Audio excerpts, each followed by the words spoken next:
Hey everybody, how you doing? I am trying to get a few little things under control here. We have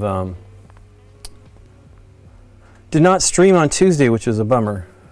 We had a project, so we're going to an event next week, and it's going to be a pretty busy time, and we'll be away for a while. It's a bummer too, because we were really looking forward to actually playing a game that we had in store there.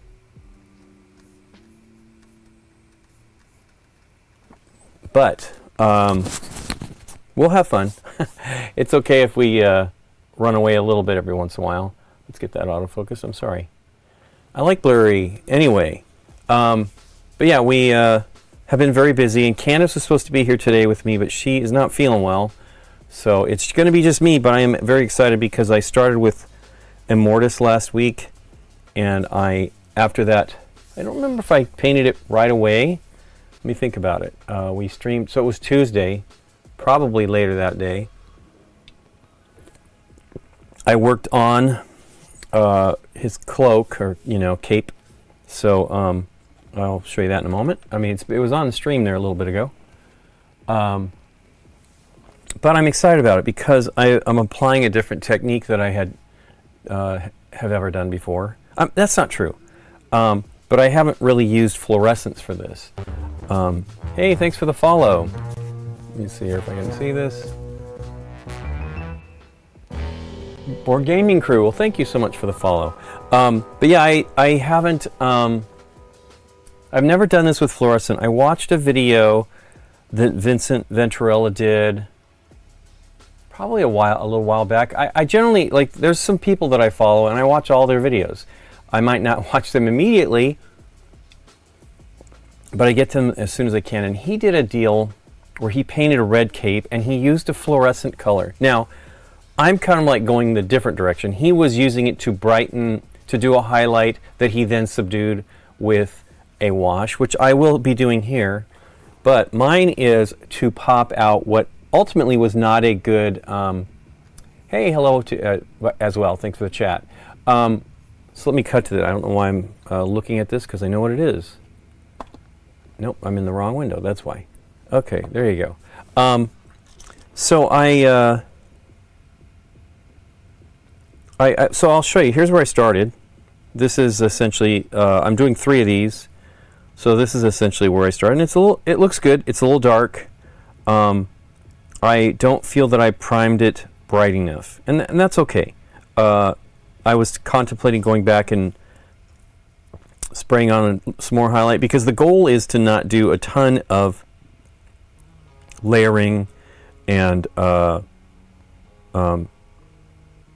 washes and stuff like that. I mean, essentially the contrast paints are kind of a wash, but it was obviously not bright enough, and I wanted it to be brighter, so I did what you would call layering, or gosh, there's another name, my brain's not working, but layering is really what I'm doing. And what you do is you build up with light, or diluted, sort of reduced intensity washes to brighten it up. And as you can see here, it really does a pretty good job. So I just kept, it's not done, and I will do a wash, and I will probably make this even brighter. I wanted to let it dry. I will tell you though, be cautious with the fluorescence. Not that it matters, but boy oh boy does it stain. I let it dry in here like I normally do, which is to make it easy to clean out. And it left a pretty good color spot there. But I really like how it works. It's, I'll build a little bit more of a highlight on top of the hat here. There's whatever the heck, his helm. These, the edge of his cowl here, or whatever, part of his cape, I was able to bump up brightness and stuff like that, and it really is pretty fantastic with the fluorescent. Now, if I wanted to be more, less fluorescent, I guess this stuff supposedly fluoresces when you have black light on it and stuff, which is pretty awesome. I am actually using Pro Acryl's fluorescent color, and it really brings it to the color that they had on the photographs that were done by Big Child Creatives.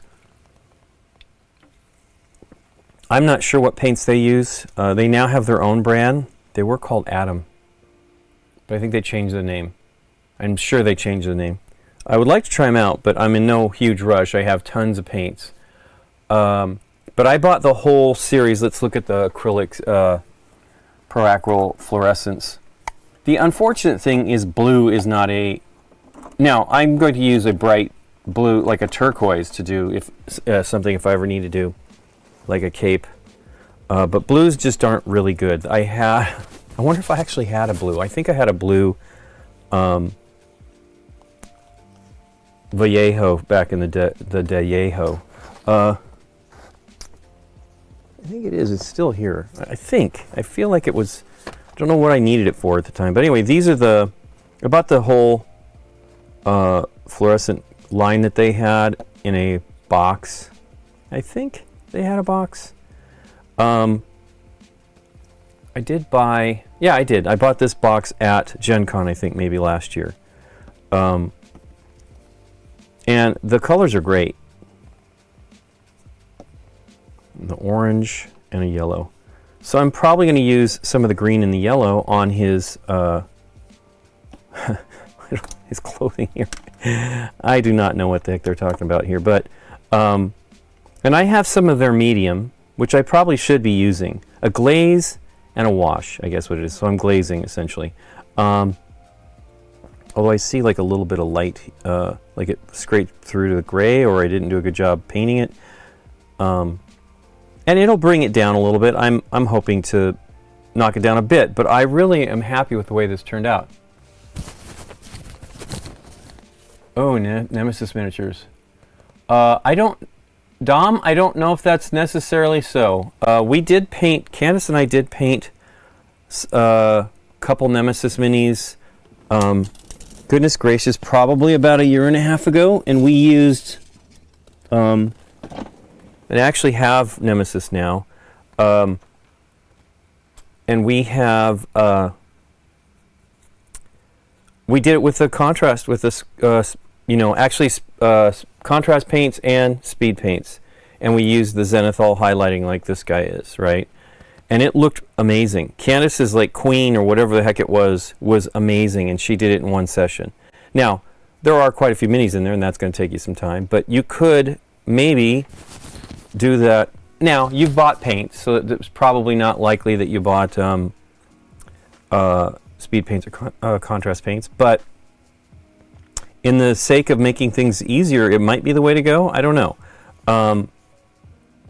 So yeah, I'm pretty happy with the way this is turning out. It looks cool, and it is very comic booky. It is still not done, as I said, though. I do need to do some more layering. And I'll work on it. We're going to work on it tonight. I'm going to show you some like from scratch kind of stuff here, and we'll see if it looks good. It is it's slow. It's not. This is not a fast process. If this is something you want to do, but it's going to give me the brightness that I want this cape to have. I just don't feel that I had a purple that was going to do it. I don't have all of the contrast colors from Citadel Games Workshop. I have contrast paints. I have a lot of them. Let's see, how many do I have? I have 40, 50 something of them, and I think there's 60 something now. So there could be some purples that I'm missing. I mean, this is a burgundy. It's not the color. And this is a cool purple, but it is a dark purple. And then I guess maybe Magos purple might have been the one that's close. I don't know. You know, I feel a lot of these lines are matched. So the one I used is this Moon Lake Coral. I actually really love these names. It's something that I can't. I mean, obviously, these guys, Pro Acryl, do not bother with any fantastic names like Moonlight Coral, whatever that means. But strong reddish purple definitely tells me what we got going on here. And you know, I have quite a few. Bright pyrrole red is one of their colors. A bold pyrrole red, which is a great color. Very, very good red. And I like that. Now, I don't know what pyrrole is, but it's obviously like a pigment or something like that. You'd think I'd know. I studied art. But this color looks good. Now, again, this is what it looks like going on.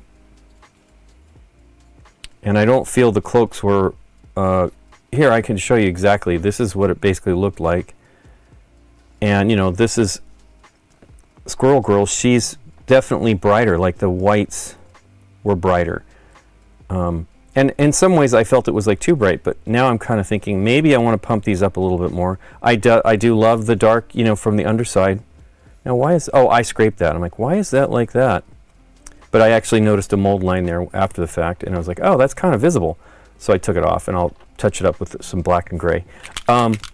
I really like these paints. Paracrol, they have a new line out now with Atomic Mass Games, and I'm intrigued to check those out, you know, because they're designed for games that they do, pretty much, I guess. And, you know, they have Marvel Crisis Protocol and Star Wars Shatterpoint, which are potentially great. I'm really looking forward. I have the main set of Shatterpoint, and I'm looking forward to painting some lightsabers with some of these fluorescent paints and see how that goes. But yeah, you'll see here, let's just start painting some of this guy.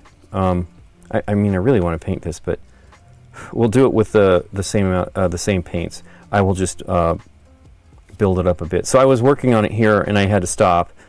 And you can see it barely looks like I did anything. And one of the things that a wash will do at the end is it'll smooth it out so that it's not as strong.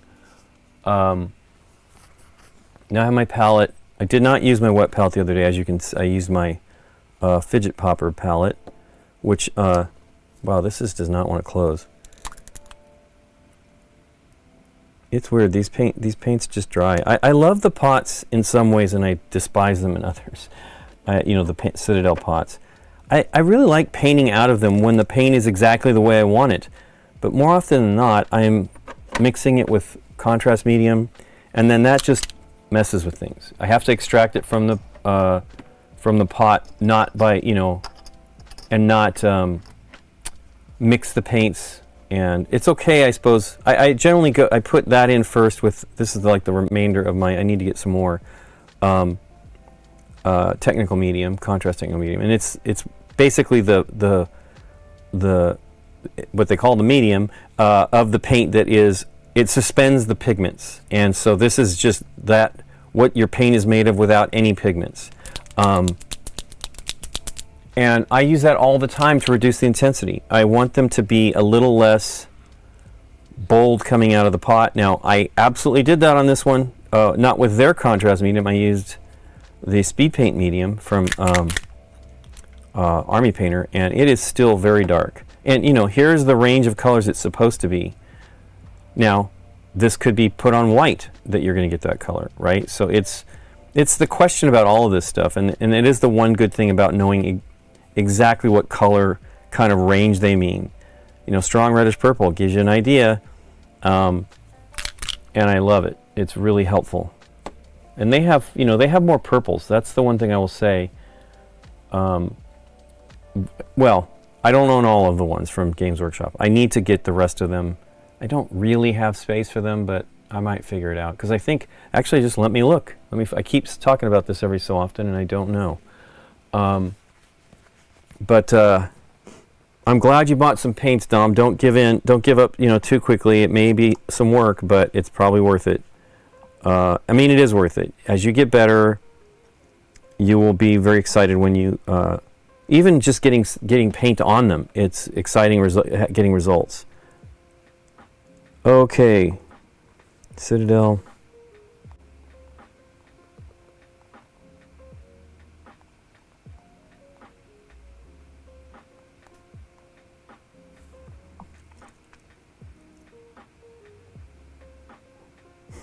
I like this. Tells me the full set of contrast paints. This has got to be old. Yes. Did I have Volupus pink? I know I do. Oh, I mean, that's a pink. And I feel that this is, I mean, you know, you get into European color names and you're all over the place. Iron Jaws yellow. Bad Moon yellow. Okay, so these are the new colors, I guess. 25 new colors. And then the old range.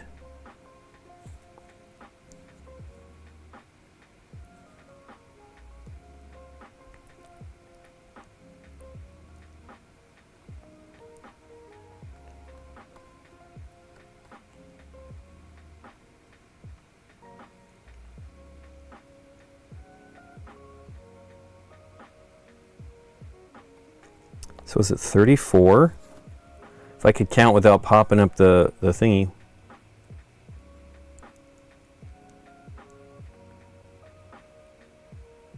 Yeah, 34. I guess that's correct. 34 colors plus 25 gives you 59. So I'm not that far away. I'm probably missing 10 or 11 paints. Oh wait, I can actually look and see if there's a purple that I'm missing. Shyish purple, which I believe I have. Or do I? Yes, I do. Oh my gosh, I forgot about this color. It really looks dark. So I should try it out. It looks like it could be very similar to this color here that I've got going on. But look at that. It looks black. I would never even think of it being a purple. Obviously, if you put it on white, it'll be different. Now, you know, these were designed to be put on straight, not necessarily completely white. Initially, the two colors they recommended were Gray Seer and Wraithbone. And they looked good on those for sure. I painted those right off the bat and had purchased a can of the Wraithbone, not Wraithbone, Gray Seer plus the bottle for the touch-up. And they looked great. I mean, I've got one right here. Let's see. See if I can find the very first one I painted. That is not him. He's got a sword. So yeah, here's the first one I painted with the gray, and it looks great. That these look really fantastic, and this is like a couple hours at most of me working my way through this. I don't think I painted the base until I got home. I painted these in Dallas, but the results are great. You don't have to do the shading like I'm doing.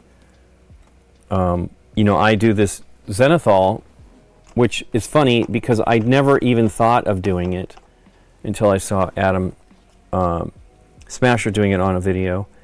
And during the pandemic, we had a virtual con, and we had like 24-hour streams of videos basically going around the clock. Not entirely. We had some where we just played replays of what we had filmed, of what had been streamed from different group, us and others. And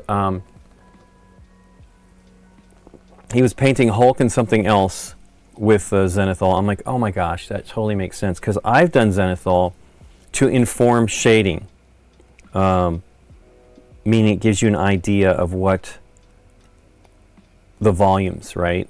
And it's a very powerful tool, but I was never like a great miniature painter in that regard, so it wasn't like I really had it figured out. But anyway, so let's mix some color. I'm going to do it on the wet palette this time. And I'm using the Fluorescent, so it doesn't necessarily need any medium, but let me shake it up.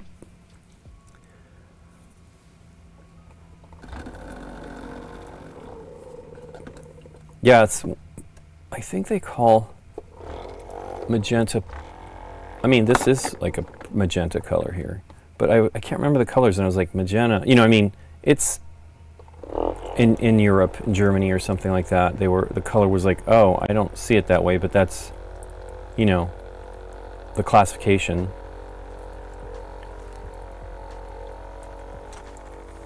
But I also think of magenta as a deep purple, a light purple, deep pink.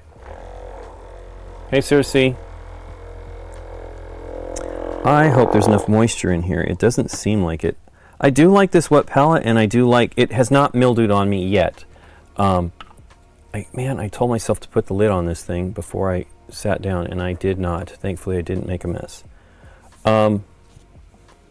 You do have to make sure it has like a lot of water in it. And I love the fact that it hasn't mildewed yet. I mean, I left it in the fridge, and I just got rid of the palette paper because I thought, who knows, I don't want to risk it. Now, I'm not saving them. Again, I don't usually count on the color to be usable the next day, or later in the day necessarily even. But I do like having the wet palette to keep going, and also use that color as an indication of the intensity that I'm using. So, you know, I mean, I'll have a color. It will still be wet. It still is basically kind of usable, but it tends to draw in a lot of water and then flood the pigments.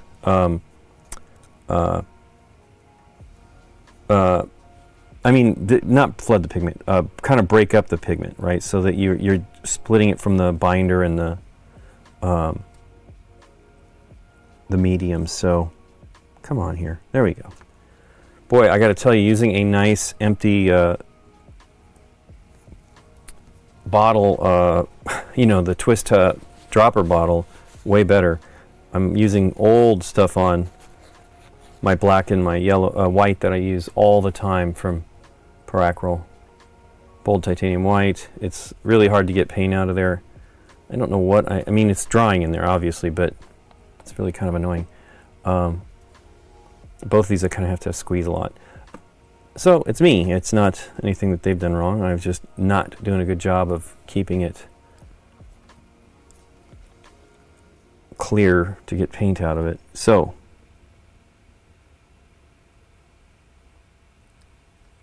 it really isn't hard to do glazes. You know, you just have to be patient and be satisfied that it will take you time to get there. Now, I made that little droplet of water and just brought it all in, because I am not bright. I should have made it further away. It's okay. I'm going to need a lot of this.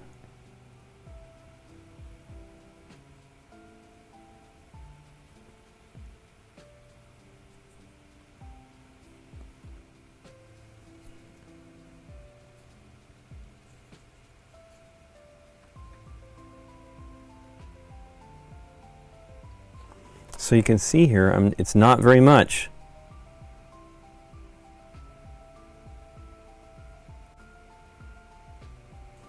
And I tend to blend in a little bit of water on the edge to really soften it. It does an okay job. Part of the best way to really blend them is to do another wash over it.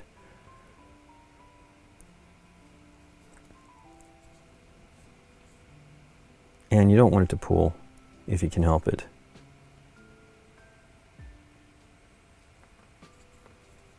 But you're going to build it up, and it's going to still be pretty light, so pooling isn't that big of a deal.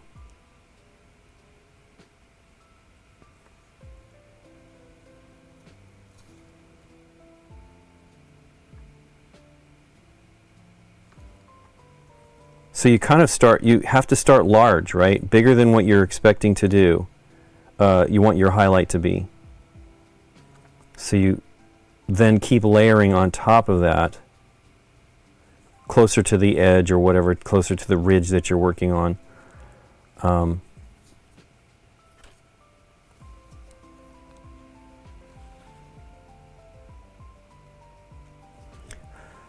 you can see already that it is changing the brightness of this. It is pretty amazing how quickly you can get results. Again, it is not super fast. You do have to be patient.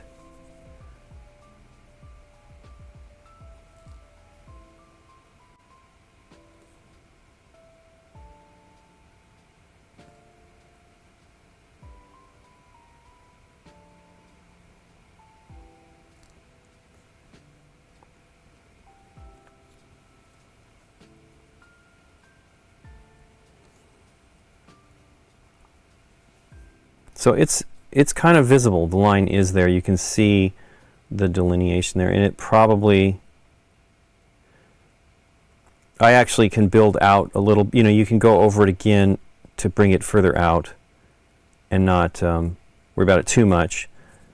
But you want that to dry. That one was actually dry, but you definitely want it to dry completely before you start to add your next layer. I mean, it dries very quickly because there's not a lot of paint in there, pigment in there.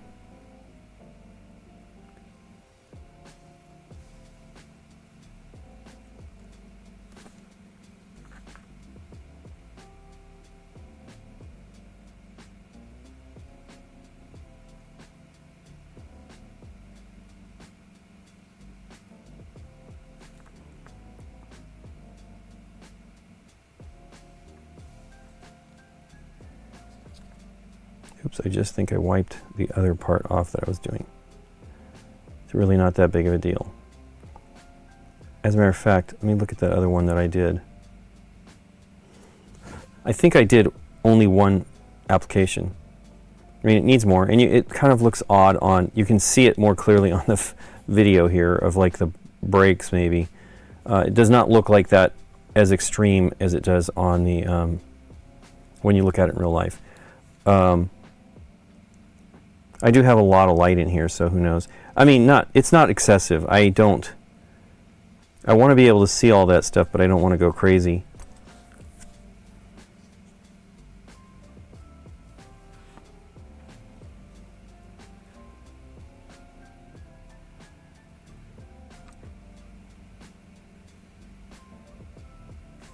So I'm treating this edge as it's further along, like the brighter source is over this way.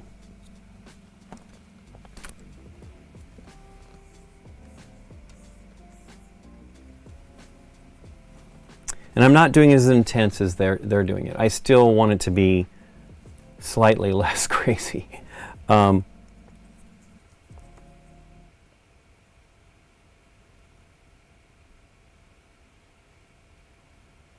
have seen some really great paint jobs though on Reddit lately.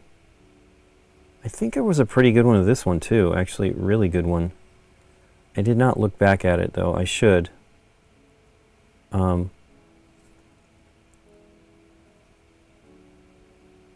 You know, they're different styles. You know, I was applauding anybody doing any of the work because I think it's worth doing it. It's worth, I mean, these are not, they look good, right? They look fun, but they're much, you know, it's much better to paint them. Now, the one thing I am not doing, which may go end up biting me in the rear end, is I'm not coloring the edges of the minis to match the underlying color, right? These indicate what types of units these are. These are anti-heroes, these are heroes, and these are villains, right? You know? And then, of course, they have different versions of even that. So,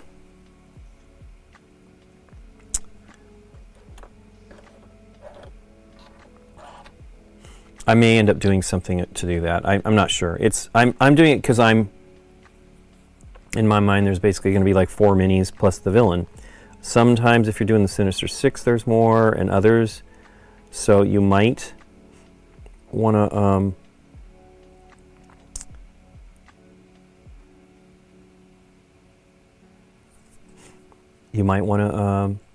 paint that edge. I saw somebody doing that the other day after I had thought about it for a long time, and I'm like, hey, there's somebody that actually did it. And it's okay. I can always do that after the fact.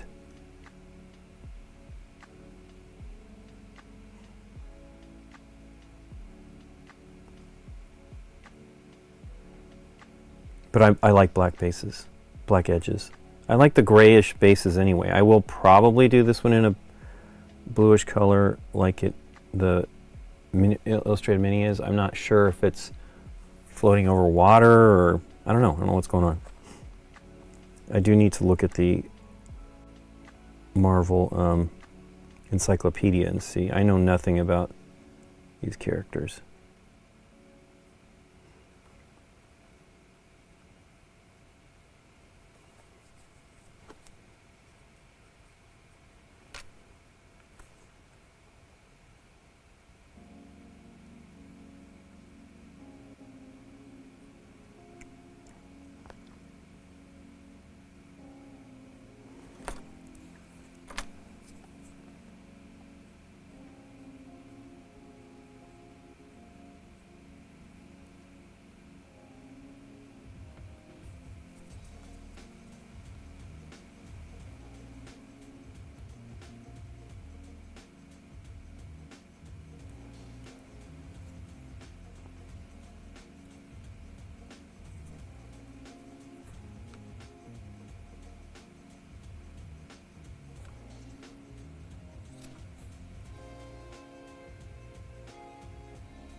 Oh yeah, the new colors are the new colors from Atomic Mass are called AMP, Atomic Mass Paints, I guess. And there's 2 sets. I think they're mostly, new colors and some washes. And there's so many new sets. I couldn't believe it. There's a new, there's new John Blanche sets, which are colors that he approved, and I guess are like kind of in his color palette. John Blanche is a retired GW illustrator, and he is amazing. I've been liked his stuff for years, and it's exciting. I'd like to see what those are like. I honestly don't need more colors, but they did add. I think each one of them adds a new speed paint, so that's pretty exciting.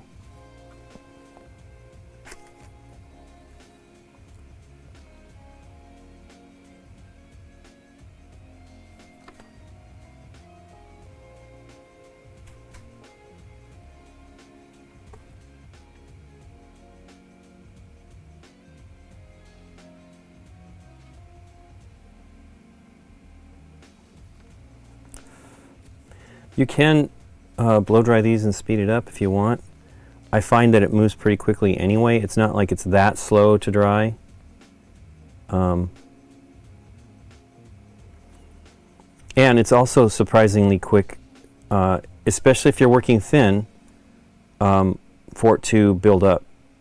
I was painting these edges on this one, these little cloth things on his at his neck, and these folds, and it was very quick. Like, wow, this is really going fast. Thanks, Tom. And they're really amazing. Like, it's you really can get results relatively quickly if you just are patient and you work relatively thinly. You're definitely going to have quicker drying, but I mean, you can already see that it's starting to build up that highlight. I really should have this in a base holder. I don't know why. Meanie holder. I don't know why I don't. But yeah, they are. You really can get nice results, and it's not terribly long.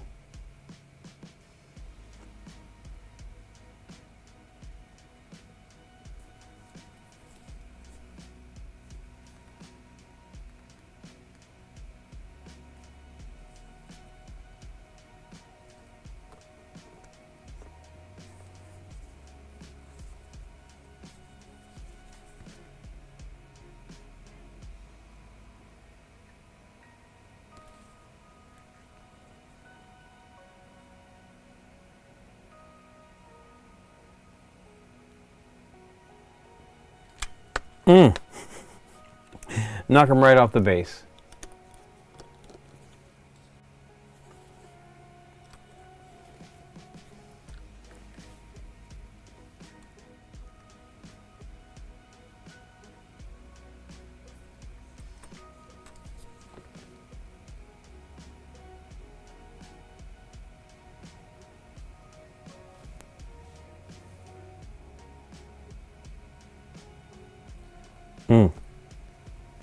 Clumsy brush stroke there.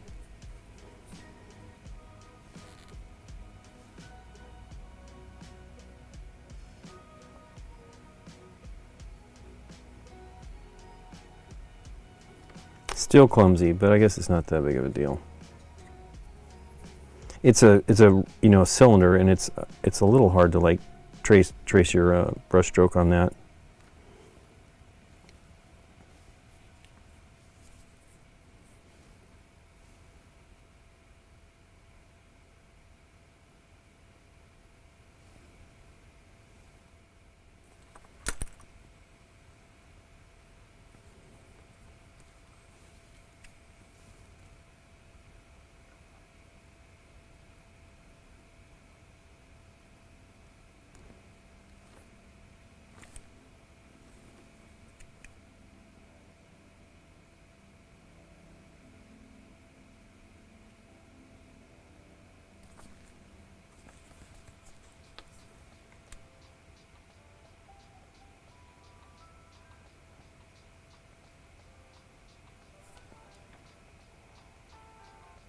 Hmm.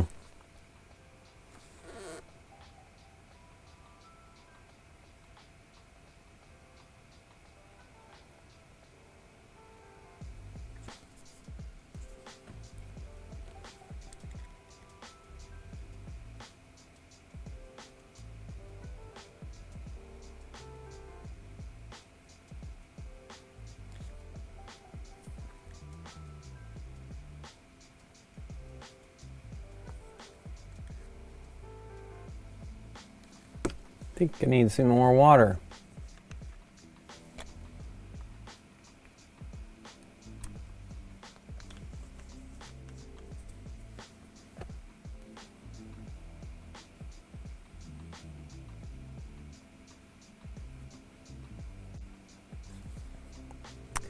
But boy, oh boy, did this stain that fidget popper. It was pretty funny. I looked at it today. I'm like, wow.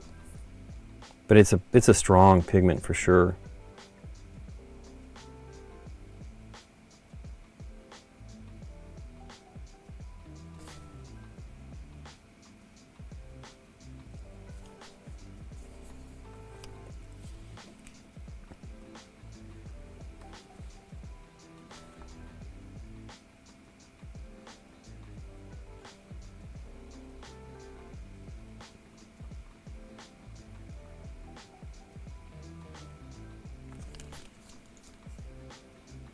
I just rubbed some of that off on my hand.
So I'm applying a little bit of water to try to soften that edge. Now, like I said earlier, a wash will help that. I mean, a wash, essentially. A real, not a glazing, but a wash.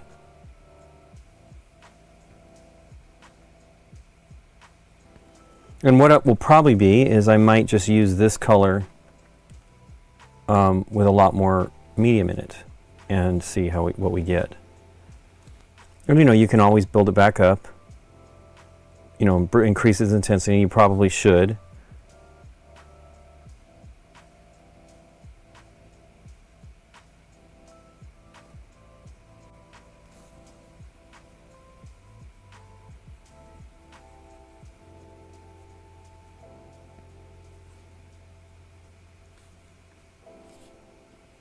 But you can see already, look how much brighter this is getting.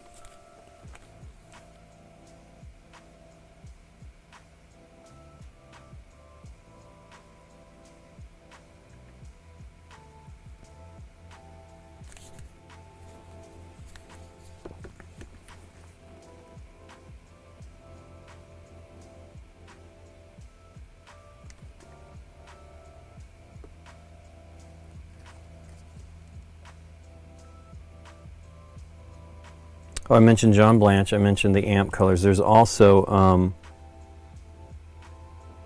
a new military line from Army Painter that is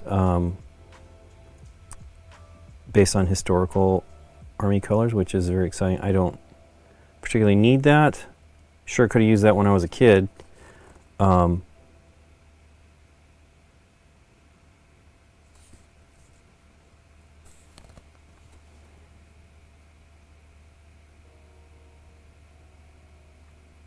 I think I used testers, enamels. I cannot believe I did a decent job. I would love to, I know they're around.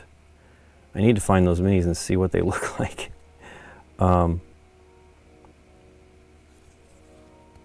So you can see, like, I had that big pool of that on top of his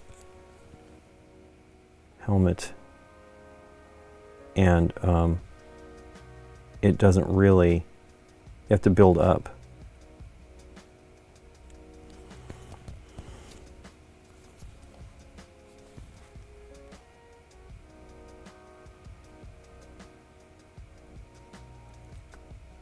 That was not good.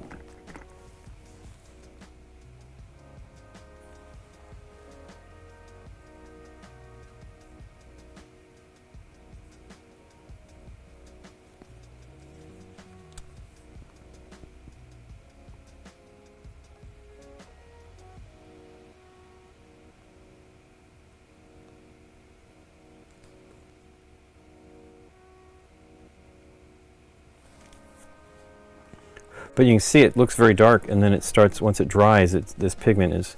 And so you're going to probably lose a considerable amount of intensity when you wash it with another shade on top of that. You know, like the... let's say that I use this Moon Lake Coral. It'll probably lose a lot, but I want it to be thin. So, and I'll let it dry and see what I get, and then build it from there. I don't need it to look... This doesn't look chalky, but it does kind of have a very flat tone to it, because you know, a lot of your medium's gone. And these generally go on relatively flat. These Monument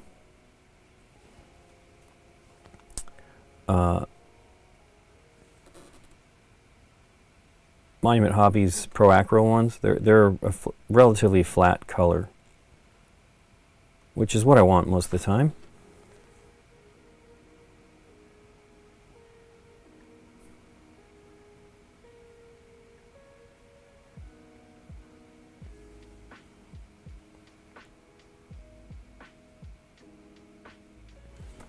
And what did I just knock down?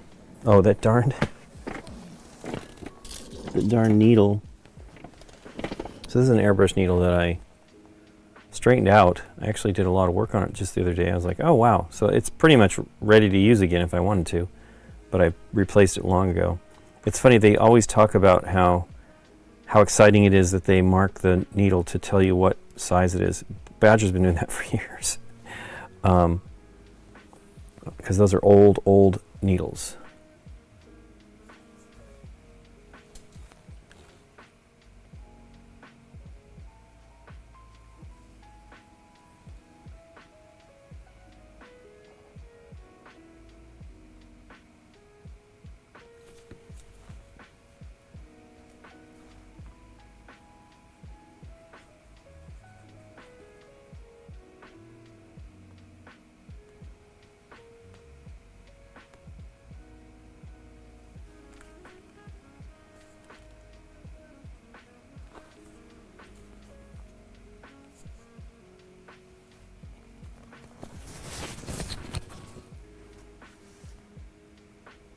Oh, seriously, I'm sorry you're not feeling well. I've had a couple of issues lately myself.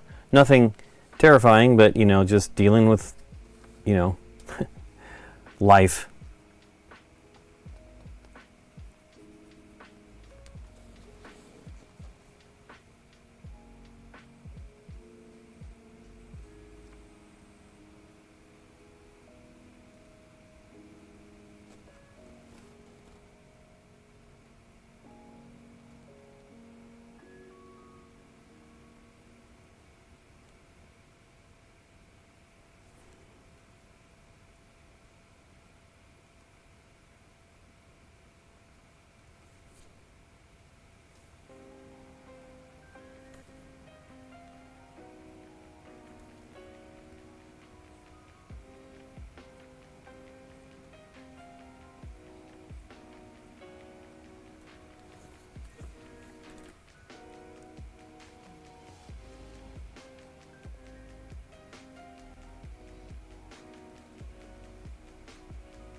You'll definitely get rid of some of the gradation by doing the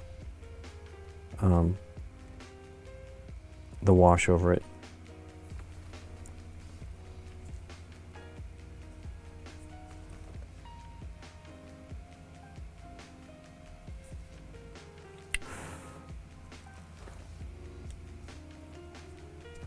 It's drying pretty quickly on this edge. Boy, more water.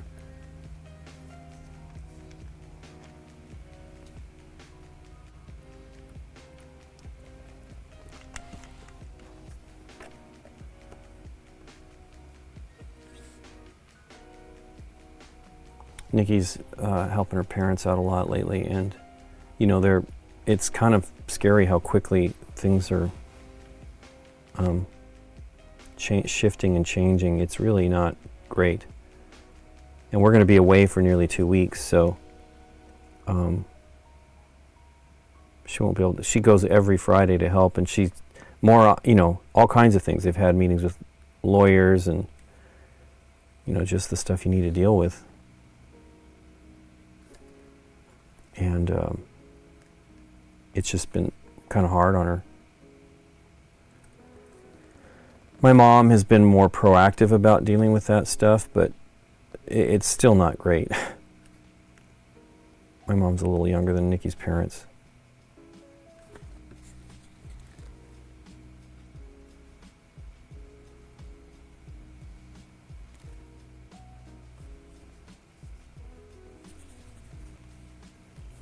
So I've gone, it wasn't that much paint on my palette, but I've really gone through it all.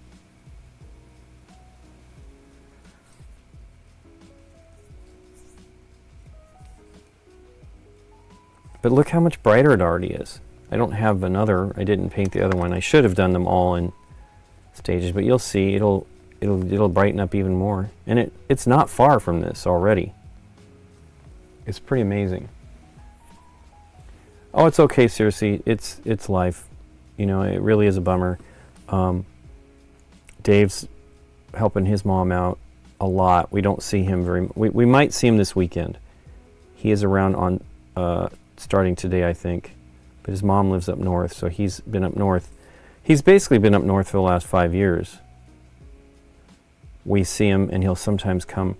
He was coming for like a month, but now his mom just needs more care.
Hey, Caduce US 06. I love checking periodically to see more Marvel minis being painted. It makes my heart happy, and so glad I didn't order them all for myself.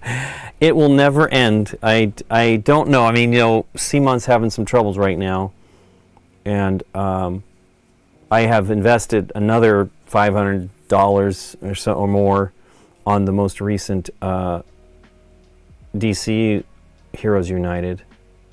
I'm looking forward to it, but I don't want to lose the money. But I am partly like, well, if they don't make it, I probably will be okay. You know, it's just too much to worry about.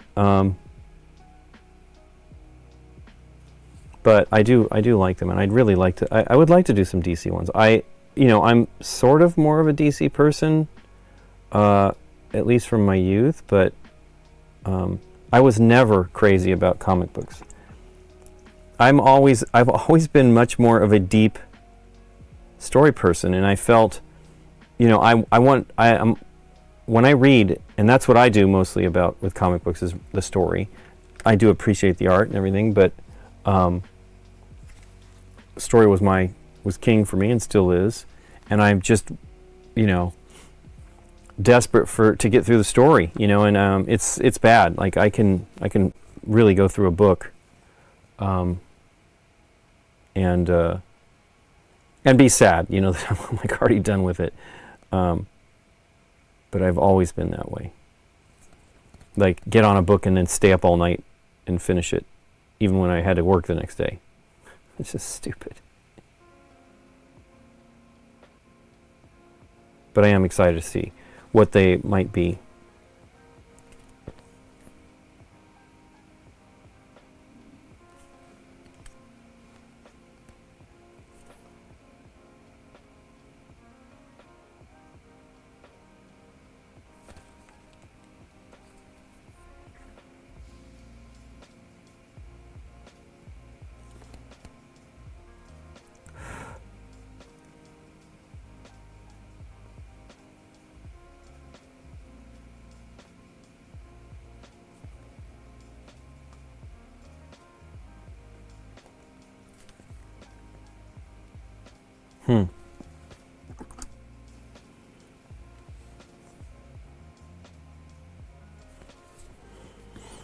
But this is great. I mean, he's a cool mini. A little crazy. The chibi stuff is just funny and fun.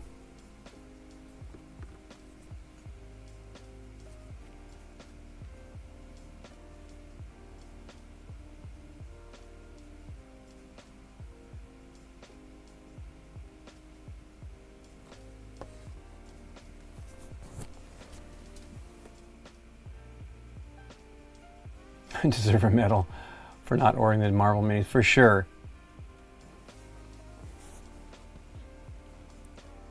I kept trying. I'm ridiculous. I have no willpower. The second wave, I wasn't going to do it all. And they put in enough characters, like, through, I was like, oh, you know what? I want to get that. Oh, you know what? I just painted that, and I did not want it to be like that. I let that pool, which was a mistake. It's okay, because I will just make this brighter. I'm going to have, like, his hand casting a shadow over this portion here and then make this brighter. And I let it pool up there.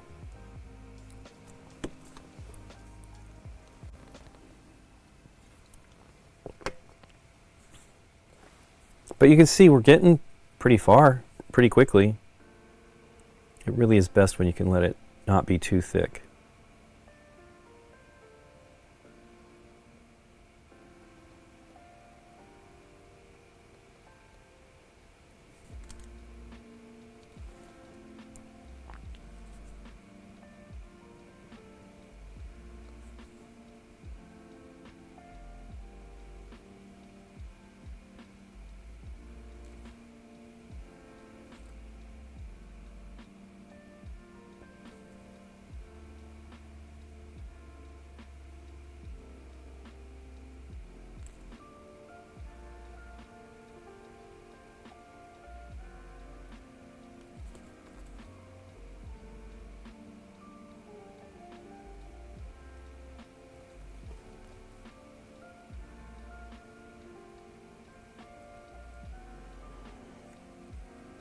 There was a Gaming Steward was having a sale on a bunch of Marvel United stuff, and it was pretty great prices. I don't know why I'm contemplating ever ordering any more. Scott actually has a couple sets of like the first wave, I think. Well, I have one of his here now. That is what I'm working on.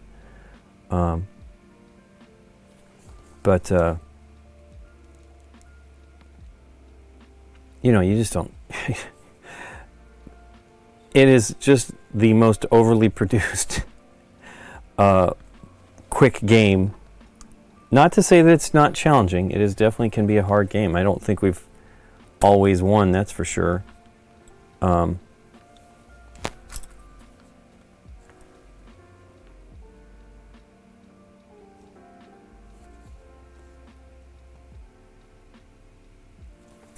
But look at that, it's already quite a bit brighter than it was when we started, you know? And it's not far from this, it's close. There's still some stuff to do. And this one has more work to do for sure. Hey, you know what? I haven't been painting his boots at all. I didn't paint them the purple. Did I miss any other purple here? So let's put some of that on. That I use the wet palette for. I mean the bubble palette. But man, look at that. It really stained those. Doesn't matter. As long as it doesn't harden, I'll be happy because I do like using this one. I've been always on the lookout for another palette. I do have the one that came with this wet palette that I got here. This is the Yipes. Did that break that? Nope. I made a brush stand. Laser cut it. So yeah, this is the Turbo Dork one from Game Envy, and it came with the reason why I bought it was it has this palette from Turbo Dork that is really cool.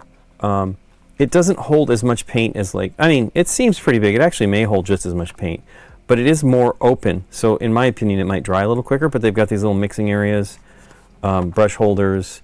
You could mix stuff in this area and it would pop as well. It's definitely feels thicker. The original versions of this were like solid silicone.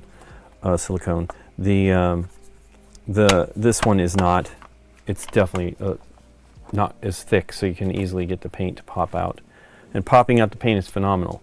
That was my end result today, popping the pink, the fluorescent purple out of here. I'm like, wow, okay. Saw that. I'm like, I don't think that's coming off. What do you think of upgrading? Oh man, I don't know.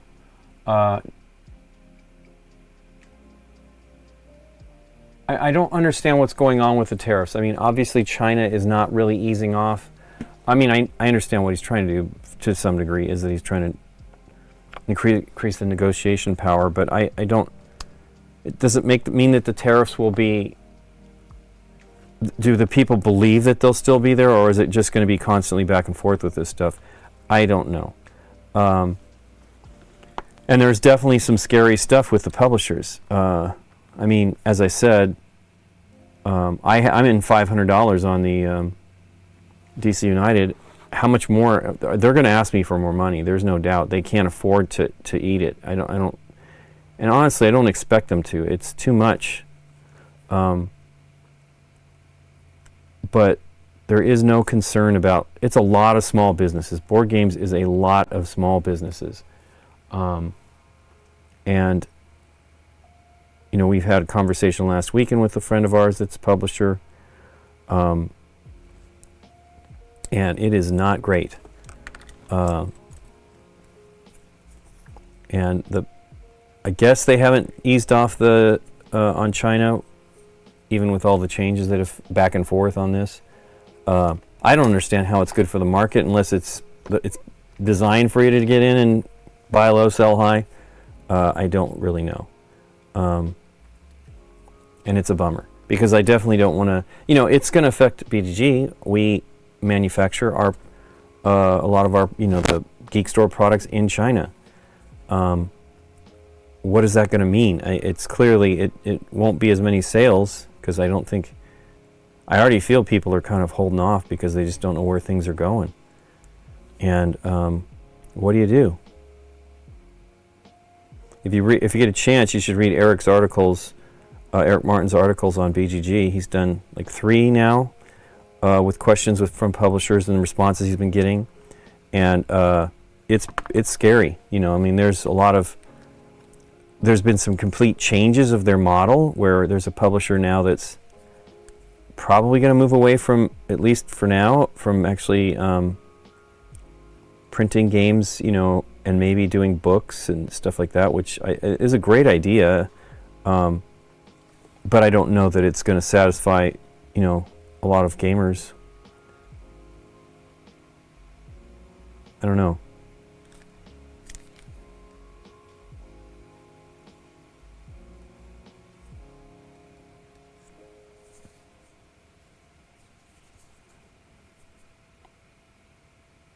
And I was reading, you know, from commenters from overseas, you know, because we're their source for a lot of English language games. And I guess that publishers are not necessarily going to sign these overall, let's say, English for a company worldwide type of a thing anymore, because what it binds them up. I don't know if that, to me, it seems like you could still publish and distribute. I don't know. I don't. Are they? They're obviously shipping them to the United States and then out, which is also crazy. It seems like already to have all that shipment back and forth. That's the one thing I've never loved about it all, is that manufacturing in China, it's just a lot of logistics back and forth kind of a thing. Not necessarily back to China, but across the ocean, you know, go to England and things like that.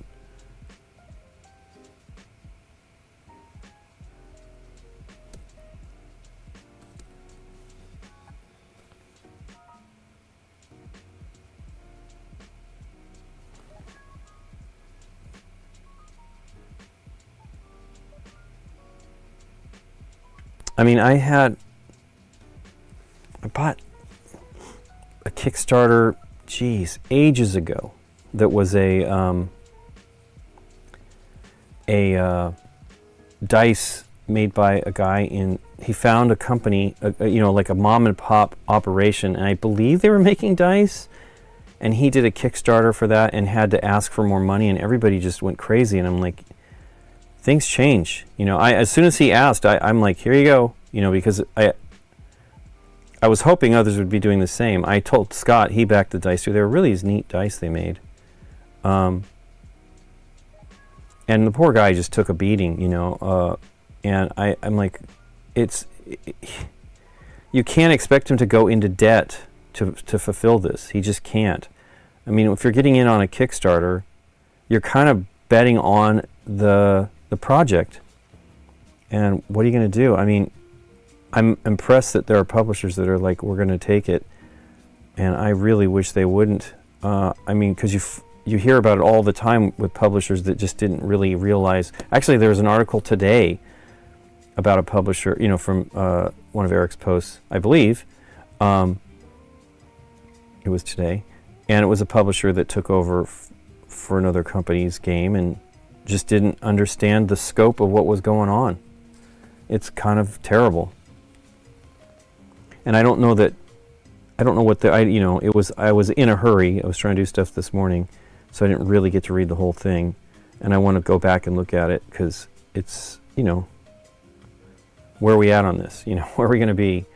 I definitely don't want publishers to all go under. You know, and I know they won't all go under, but there needs to be something. Wow, look at that. It feels like, is it not drying, or is it not enough of the pink?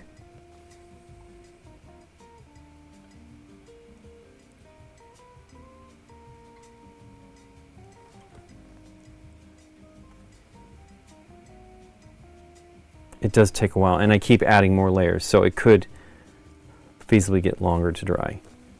Take longer to dry.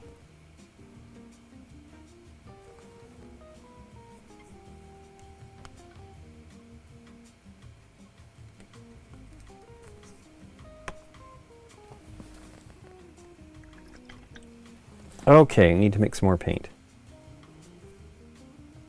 What was it that I watched somebody use the other day? Oh, I have some. I should try it. Well, I don't need to do it here. But not using your brush to mix, but using silicone. Yeah,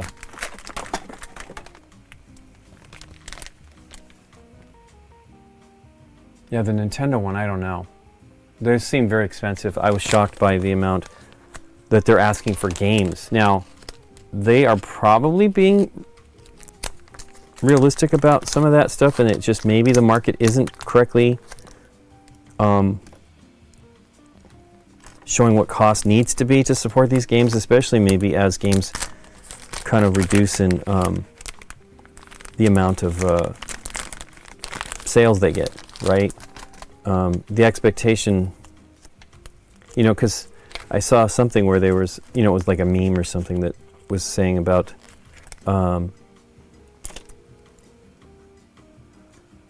Steam, you know, not charging such and such for games, but it's like, well, they do for new games. I mean, you got to charge money. Catalog stuff, sure, but I don't know. I definitely don't want to see, number one, a bunch of people losing their jobs.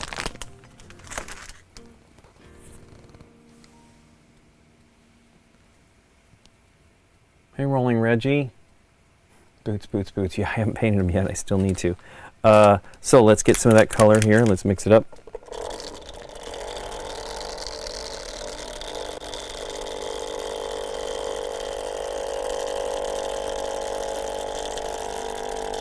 But the colors for this mini are gold, this purple, and green.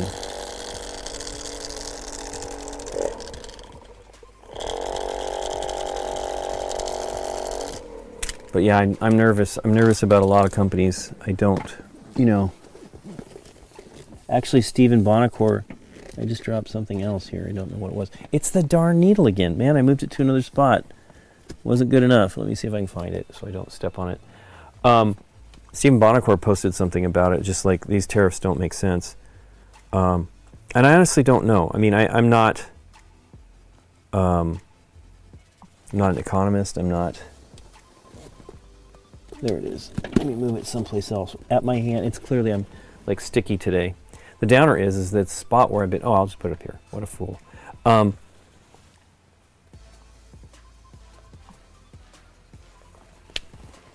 The real crazy part is what inflation. Like, if this is going to really, you know, people are frustrated with the cost of their groceries and things like that. And I don't know that things have gotten any better. I know that I was hearing that the U.S. was buying lots of eggs from other countries because we had to destroy so many hens with the bird flu. Why am I putting... Oh, no, I guess I can paint the other guy. Like, why am I mixing so much paint? But I will paint the cape of the other one. I'll just do this exact same thing on all three of them. Well, exact in quotation marks, because I won't be painting it exactly, because I just can't.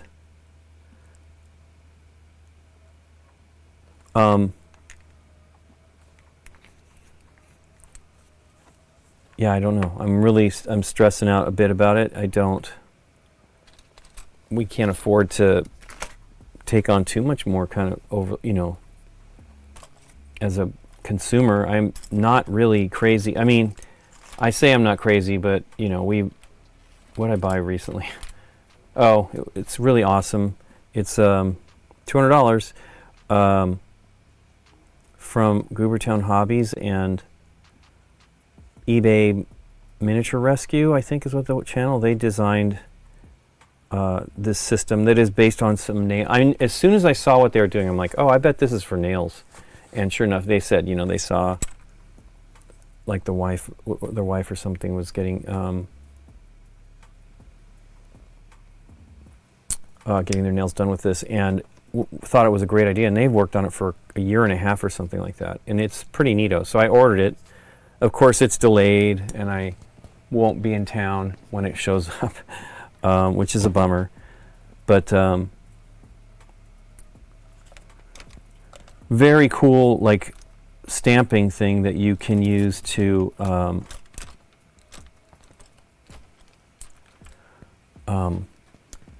put, instead of using decals, or decals, or decals as people are saying nowadays, I don't know. I want to do his boots. Probably need a smaller brush for that.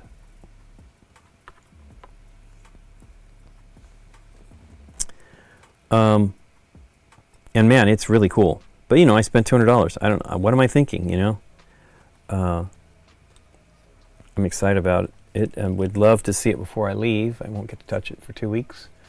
Nikki's excited about it. She thinks it'd be fun. She's not a person who gets her nails done, so she'd never heard of it. So we'll see. Excited to see how that turns out. But again, do I need it? Do I need to buy it? I don't know. No, but got to have some fun stuff.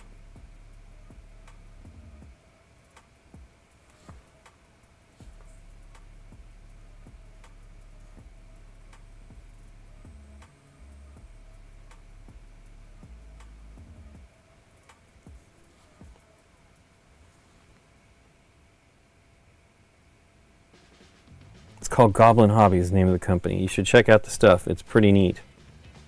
You don't have to do the $200 one. I was stupid. I just like, well, let's get them all. And I'm not even doing that much Warhammer stuff, but it's kind of like designed for that fantasy and 40K. They look cool though.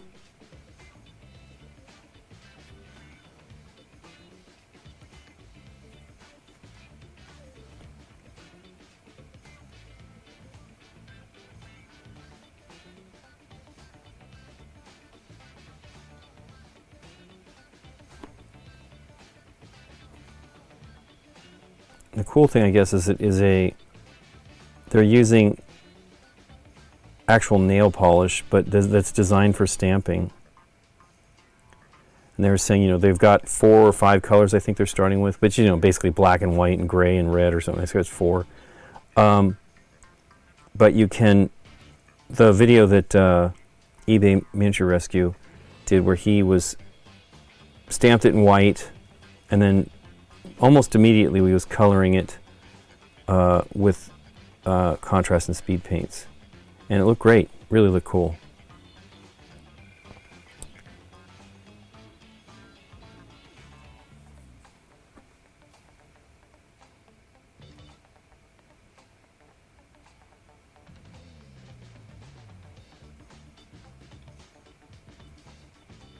Ugh, it's got on that gray, which I do not want it on because I actually did some aging streaks or whatever the heck there.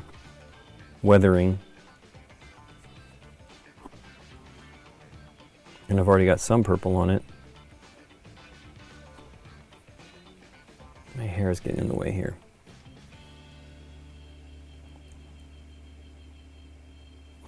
I do need a haircut. I say that whenever we basically go on a trip, and I sometimes get it done and sometimes I don't, just because it's just time. But I sure could use a haircut.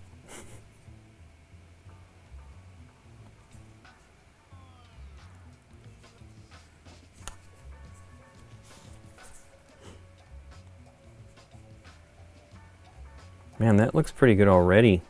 I don't have everything there. Oh, so this is brightening up. Maybe it just didn't dry enough.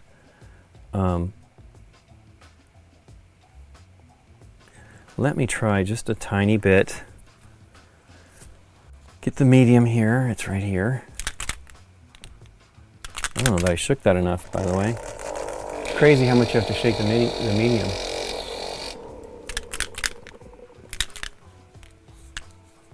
I'm going to do a thin, very thin color coat to see if what it does for the top of his hat here. Now, it isn't that it's not necessarily that thin, but it'll look pretty thin going on once it's done.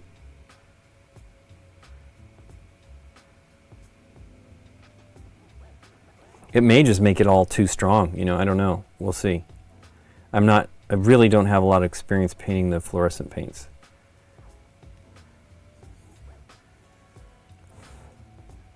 Let it dry for a bit, because that will take a little bit more time. Looks like it's going to accentuate it, because, maybe. Yeah, maybe not. It might ease it off. I might need a little bit more color in it to do it.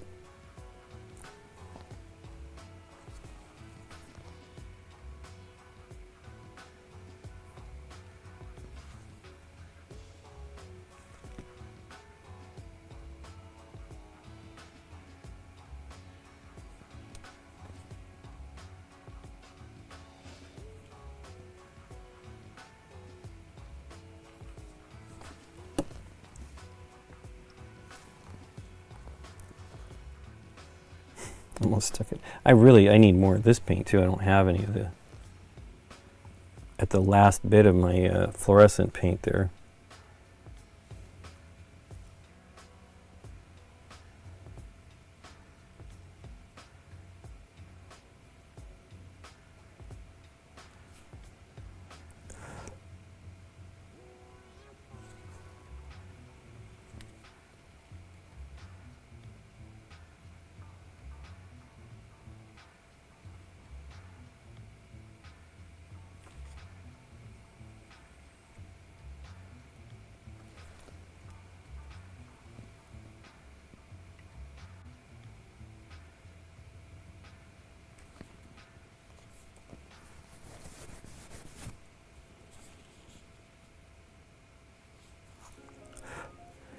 Definitely brings it down a lot.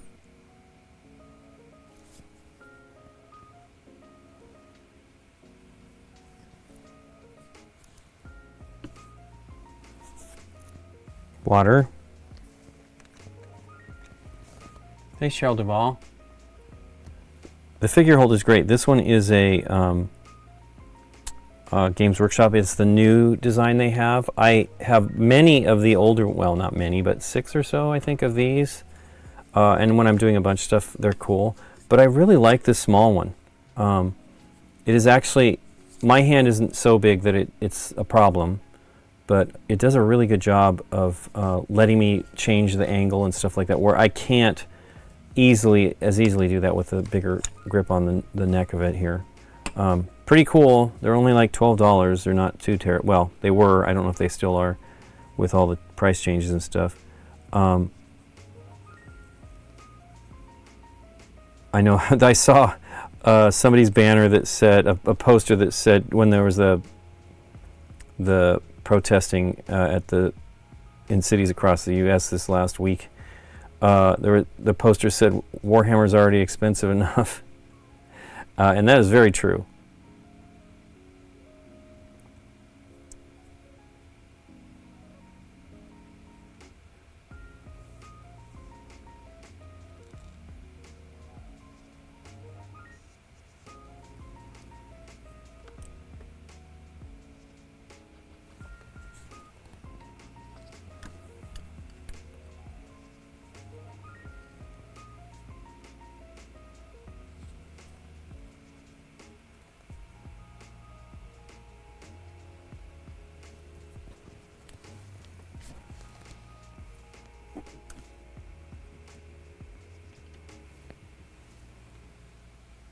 So I use what they call a Swedish sponge.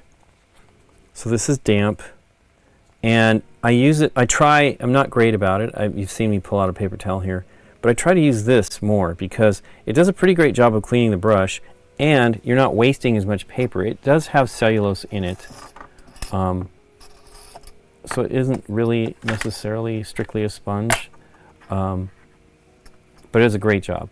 And I've only used one so far, and I used it pretty much. You can see some staining from a blue or purple that I used or something at one point, but it washes out generally pretty well, and it doesn't even matter, right? I'm not using it to mix on. I'm just using it to clean stuff with, so it does a great job.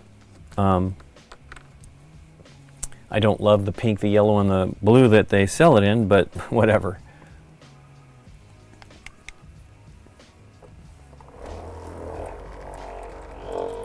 Okay, those boots are covered.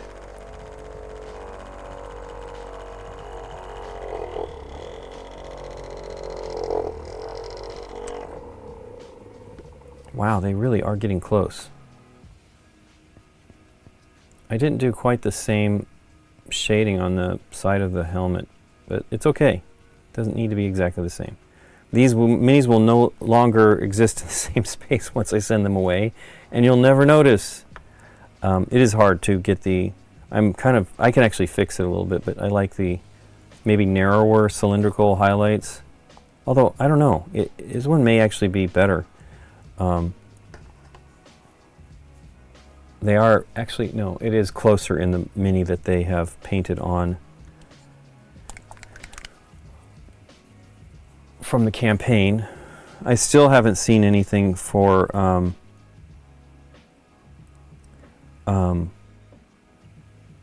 DC United. They've done some of the painted minis, but basically haven't done a lot of them. You know, so what they did on the other campaigns is they would show you each miniature painted. And I like that because I don't have, number one, I don't have a mental idea of what they should be. I have no idea of the color schemes. So I have, you know, since Marvel approves this campaign, I'm very happy to go with what they do, so I don't have to think about it. Man, the water just went into that paint again very quickly. Oh well, too close. Let's see here, it's like, it's okay because I'm not using the very, very tiny amounts of the straight full-on strength color. Oh, you know, I was going to paint his cape. I really should. Let's do a little bit of this though.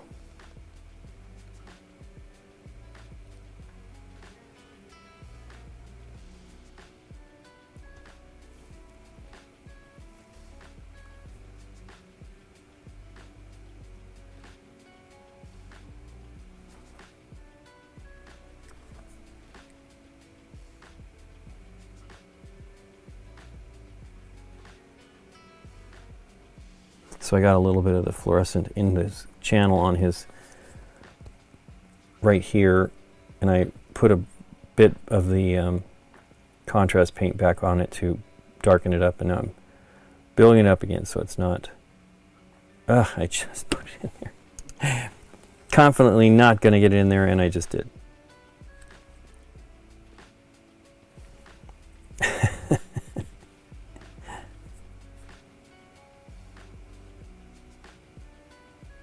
Oh, that's right. I wanted to fix the... Actually, I need a little bit of straight of the pink, I think, on that.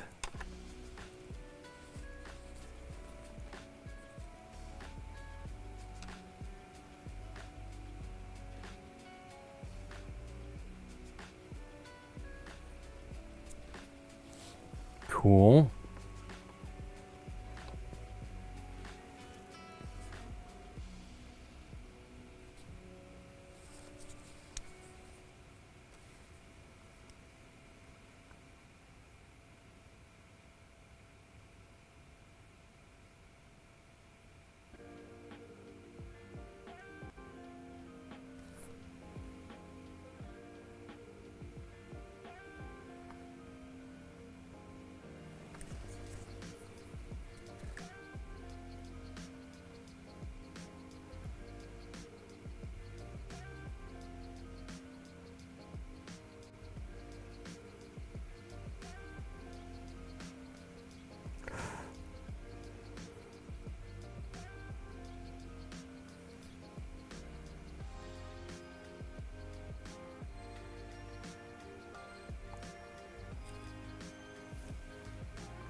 You definitely have to wait for it to dry, because I look at it, I'm like, oh man, it's too dark, but I'm debating the Station Fall miniature pack. How many miniatures are in that package, Chad? I really am trying not to buy too much more stuff. I mean, there's some actually great stuff. GW put out a really cool Kill Team set that I just don't need. I really don't need it. I have enough Kill Team. I've only ever played it a couple times, so it is not necessary. So yeah, it didn't really cover up that So I might need to do a stronger one and then bump things back up on that helmet, the top of his hat.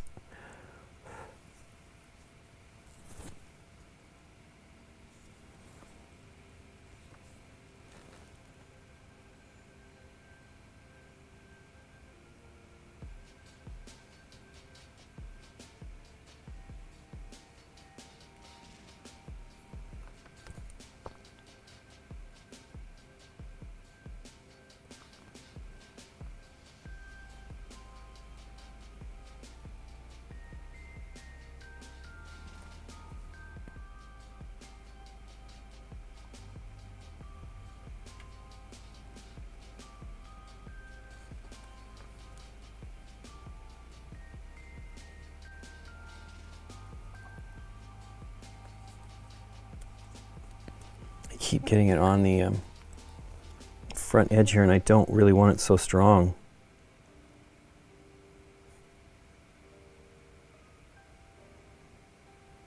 Because this is like the shadow side in my brain anyway.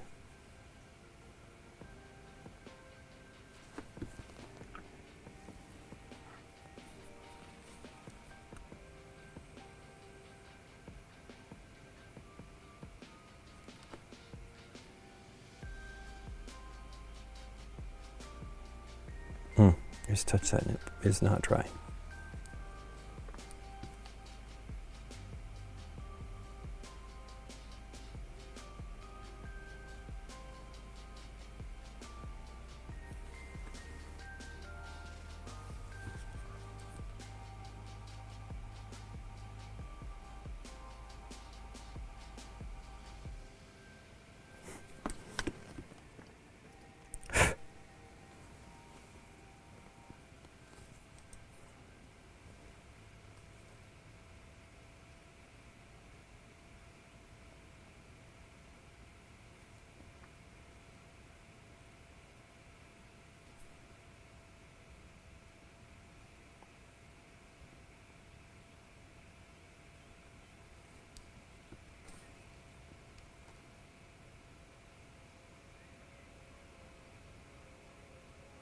Okay, let's try to paint. Let me do a little bit more of this before I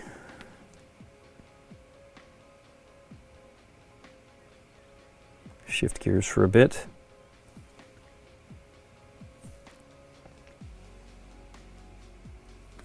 To the other one's cape.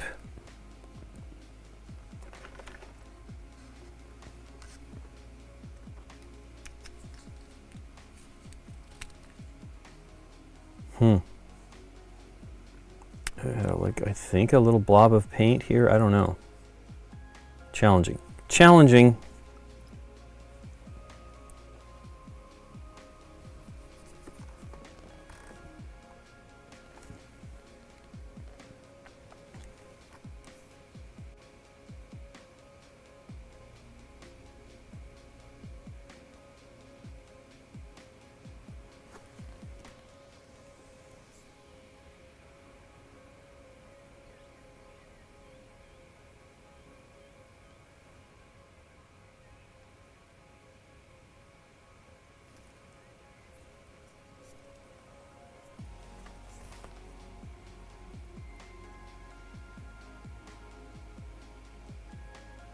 I might have done too much contrast medium on this batch here. Oh well. Multiple coats. Eek, right off the mini holder. Yeah, it's not dark enough. Oh well.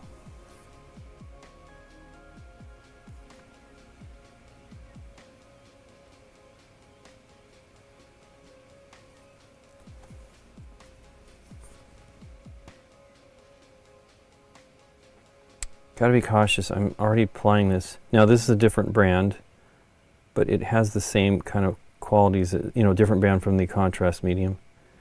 But it has the same kind of issues where you don't want to work it once it's on. You want to just apply it and let it dry. 28 for $45? Wow. Nice. Are they good minis?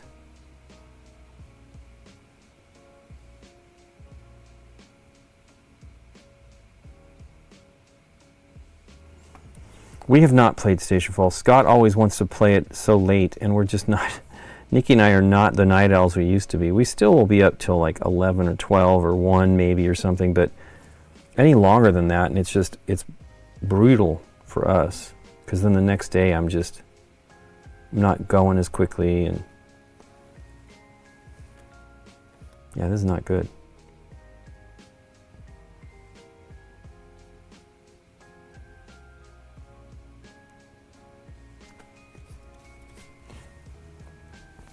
All of this may be more what it should have been.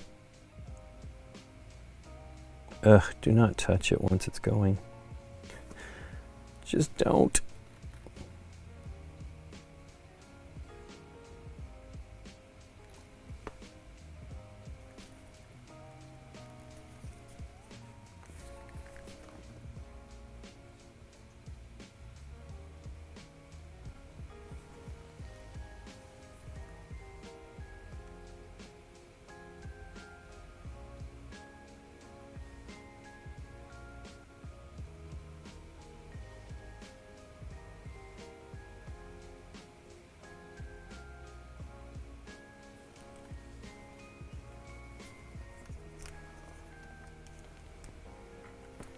Need that out of the shot. It always focuses on that stuff.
Dry.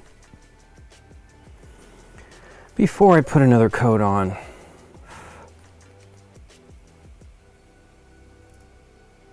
That just went right on his forehead. That's funny.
Hey, now that could break the darn minis. These things are definitely delicate in some ways.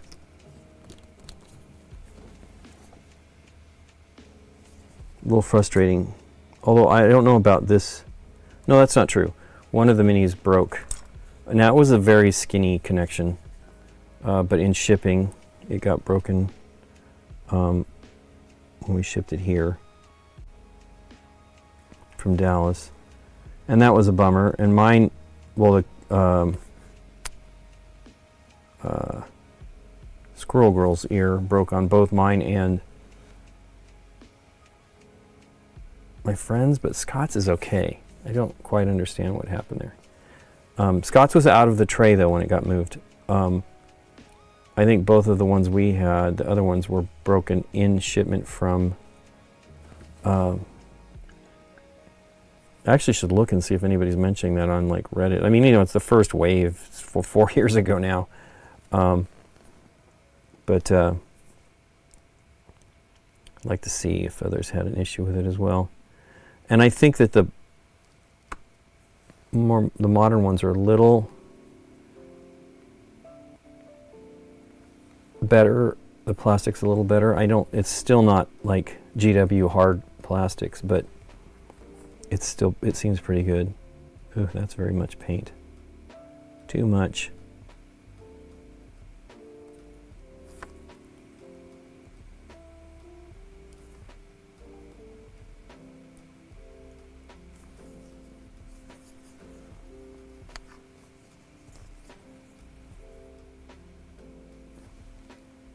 Hmm.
Just got a little bit of purple on his forehead. Not a big deal. I shouldn't even bother worrying about it, but I'm a worrywart.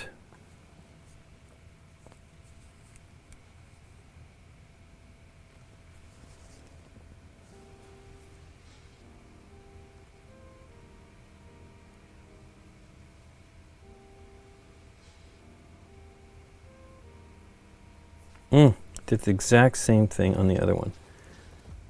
Like that rock sticks out just enough for me to not bring the brush from that direction.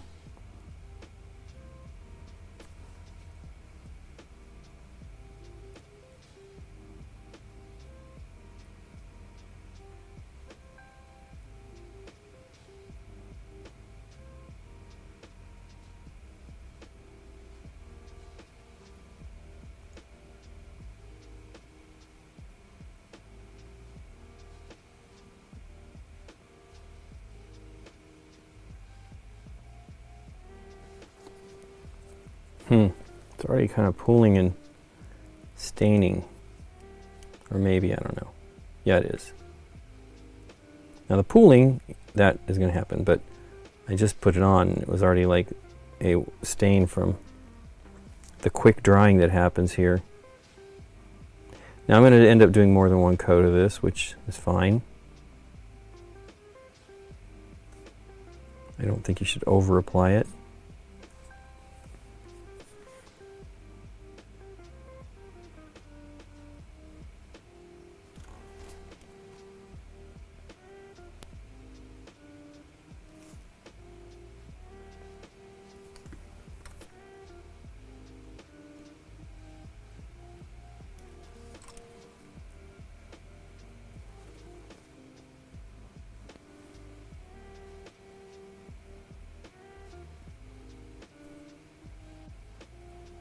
We did see Rusty on Saturday. We went and had dinner with him. Rusty has been busy. He is kind of the only employee, active employee at his job. And it's just a lot of work, I guess. And he's kind of concerned about how much longer he's going to have that job. So it's a bummer. But it was good to see him, and we had a nice time chatting and having dinner.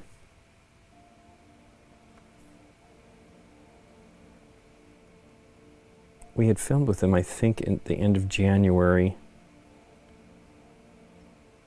And we would love to have him back. We'll have to obviously save it till we return. Wow, look at that pool of that stuff.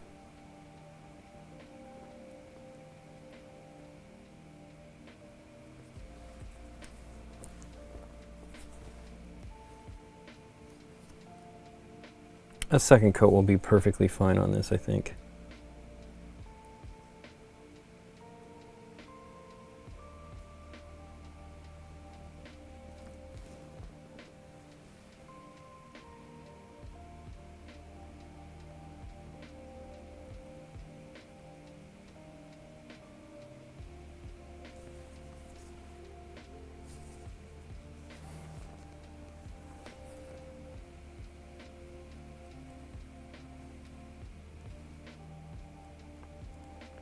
Don't.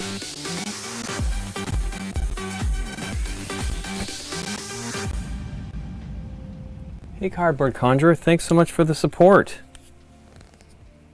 How you doing? I'm actually having a good time here painting this. These Immortus videos.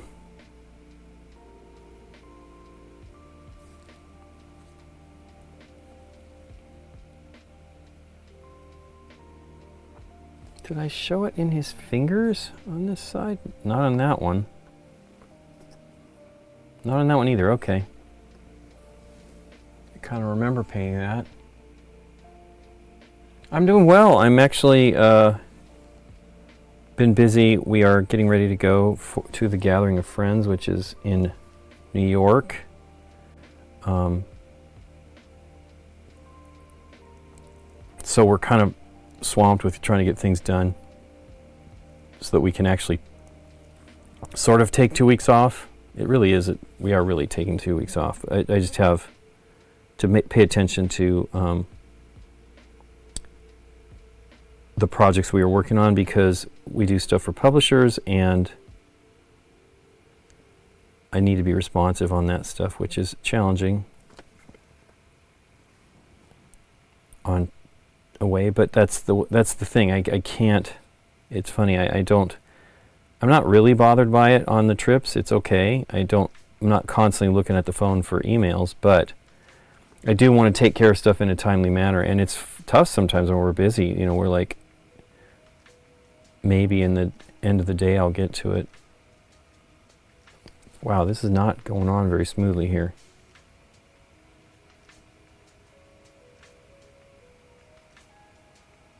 Let it dry is what I should be doing.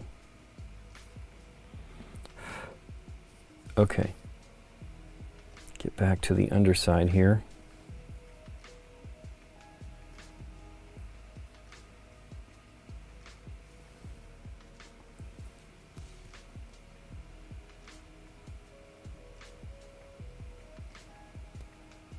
This goes on very red. I mean, it does say reddish purple. What does it say it is exactly? What did I do with it exactly? Oh, here it is over here. Strong reddish purple. But reddish means it should be purple to me. I don't know. What do I know?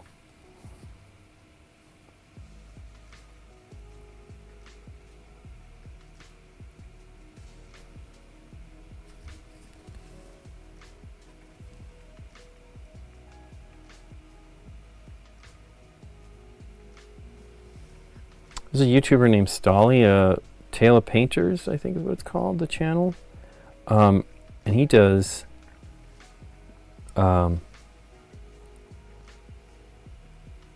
color swatch the stuff on his. You can get it on his Instagram, and it's pretty great because it really takes it in a properly lit situation so that they all are going to look roughly color correct between them. I don't know how, you have the other added step that you're looking at it through your monitor, which isn't necessarily helpful, but it's a really great way to see the colors and how they their coverage and stuff. He does not do he does something for like every major painted set out there. He talks about them and gives them a ranking, which is cool. Hey, thanks for the follow, 50 Cent. That's a pretty great name.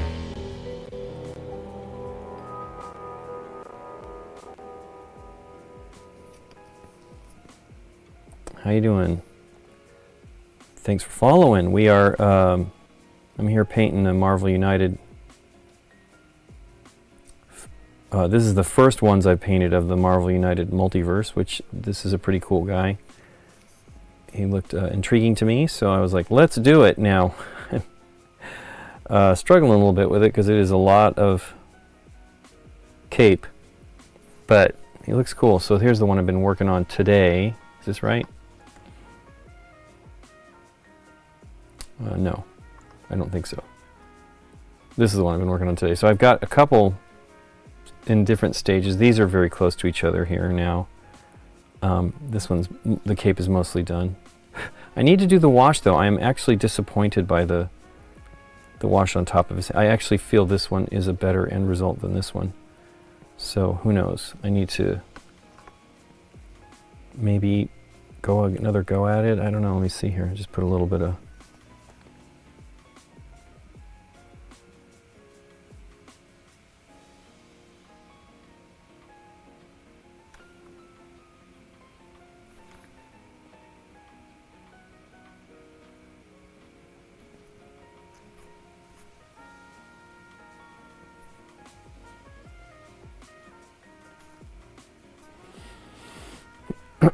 It may be just fine that way. It's at an angle, so it wouldn't necessarily be the same light source. I mean, same intensity of light source. It's all the same light source. It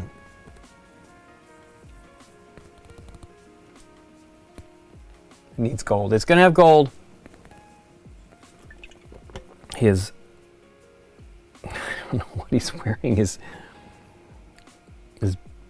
I don't know what you call that. Military. I mean, old Renaissance, or not Renaissance. Goodness gracious. Elizabethan maybe, cloaks or body shirt. That's green, and then his gloves and belt are gold. And I believe this little medallion thing is gold. I got to paint purple in there on the cape. I'm almost done with this batch of paint too, so let me get all the things I want to paint. With this, let me do his boots if I have enough. And then I'll mix up a new, oh my gosh. Did I do that earlier? I think I did. This is the one thing about these. I'm not necessarily a big painted on the sprue guy, but I definitely will paint in assemblies occasionally on things that are really difficult to paint. In my obsession to try to paint as cleanly as possible, not necessarily great, which isn't necessary. You don't. I have gotten over the tendency, the need to paint underneath cloaks where you can't even, like behind him, if that was attached on there. I don't even know. It's got to be, right? It's another piece. If I can't see it, does it matter? Sure doesn't. I need to let go.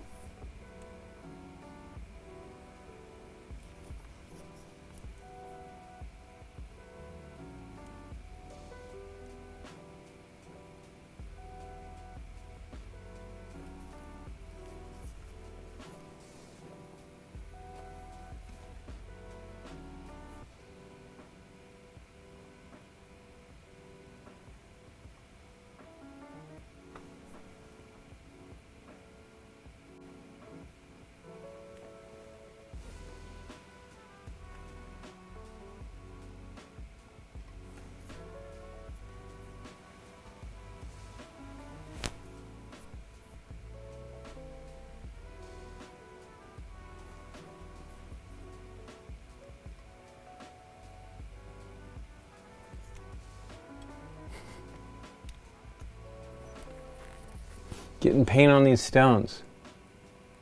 Ah, Final Girl minis. I have some of those. Scott gave us, like, I think the full wave 1. And I want to paint them. They're small. And I don't mind painting small minis, but wow, they are small. More D&D scale, I think. But you don't have to go crazy, right? I mean, they just need to look identifiable, and you can do great jobs on minis. And you know, these are bigger than. This is GW. This is actually from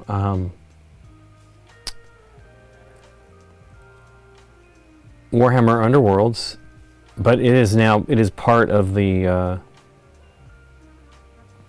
Warhammer Age of Sigmar stuff. And I love this mini, and it is available again in a new set that they have. I mean, but let's compare, like, the scale of the faces and stuff, right? I mean, you know, this guy's considerably bigger, like I'd say at least a third bigger, probably quarter bigger than a D&D mini, scale-wise. So it doesn't have to be that crazy. Like, if you compare the face, I get hung up on faces, but this guy looks pretty good for being a tiny little mini.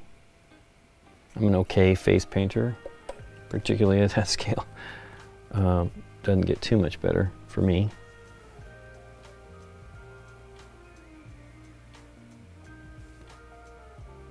We did not go see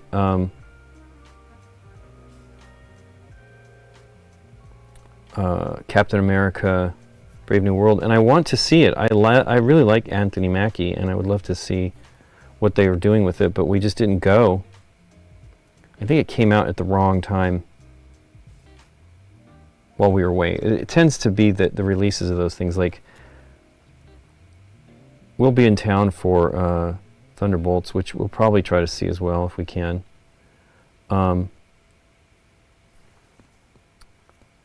We did not see Eternals in the theater. I think the word wasn't that it wasn't that exciting, so we didn't. And it also could have been, I don't remember exactly when that came out. Was it 2021 or 2022? I can't remember. But usually what happens is they come out in November, and we are leaving for Dallas. And they come out in May or April, and now in this case, we're not really, depends. I think that's the beginning of May, this one.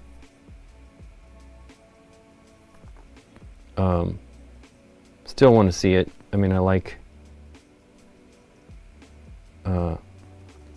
Florence Pugh. I thought she was good as Elena. So we'll see. Hopefully we'll see it. I really like David Harbour in that one too. He's fun. Wow, look at that blob of that paint, man. It is, you gotta be, now I need to let it dry. It'll flatten out, but not enough. I've already got another blob on here. Gosh, is it already like, oh no, it's here. From the gray, the undercoating. So I'm got some challenges ahead of me making this smoother, but I'm not also worried about it too much. These minis are not as precisely, not necessarily the sculpture, it's just the production molds. Hey, take care, D. Zielke. The hat looks like a Shaco. I know that name from Team Fortress 2. Golden purple is great for sure. I like golden green too. It's funny. It's going to be like, that's probably why I was like intrigued by this one. It was the colors that I enjoy. I hear cricket already. It's so funny. It's been warm though. That's why we got crickets. They pretty much, wonder where he's at. Sounds like he shouldn't be in here, but he could be.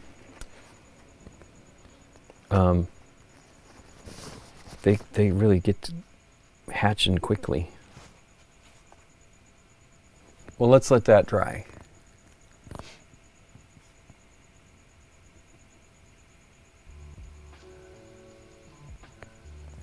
Boy, it really is. He seems close.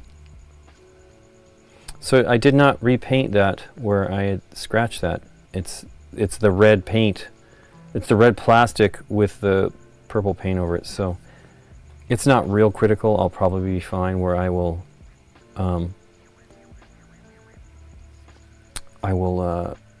put some shading on there, and that'll probably cover it up. Maybe another just coat of this will do it. But I'm almost out of that paint. Whoa! And once I dropped them again. The cloak is not as smooth as it was on the previous one. Coat-wise. Bums me out. Now, it is one coat. There's a little bit of two-coat stuff going on here, but this was a two coats. Does not look great. I did equal parts when I originally mixed it, and I thought I just did it now, but I might not have. Let's clean it up a little bit here.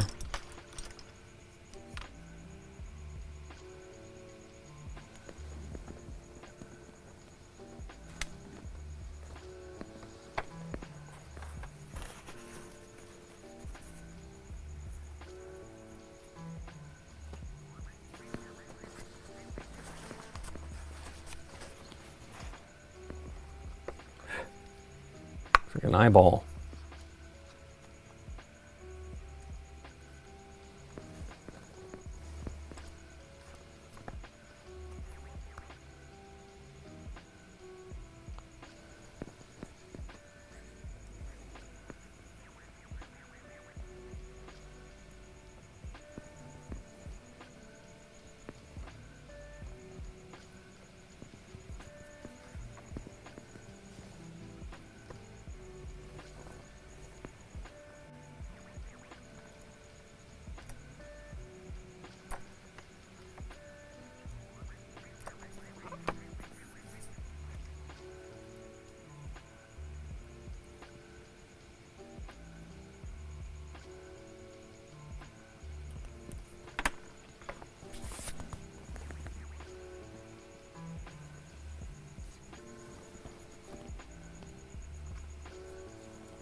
I don't know if I did the purple in either of these wheels on these other two. I did not.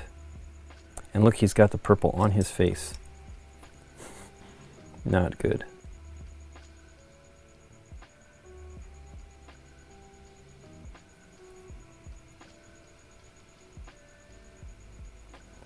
I think I hit it in the same spot on two of these minis.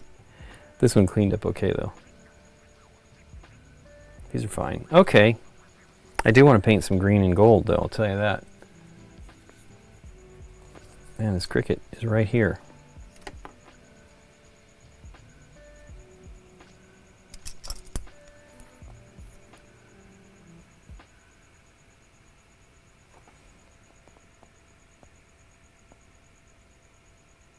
Sorry, I'm getting my head in the way.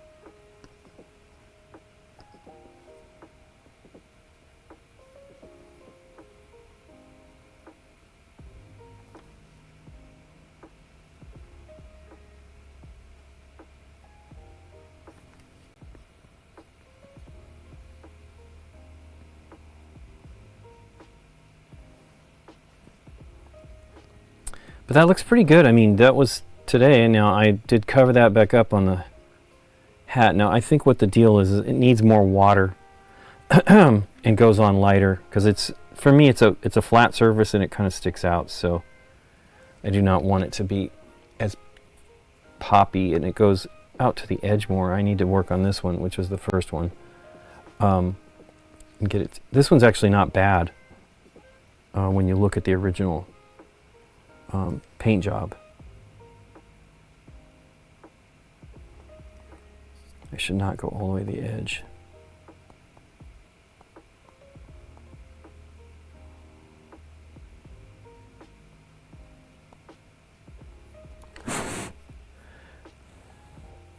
Getting my head in the way here. Too much getting in my head in the way. Okay, I need purple, and I don't have any more of the Moon Lake Coral. I mean, I do have a full bottle of it, close to full bottle of it.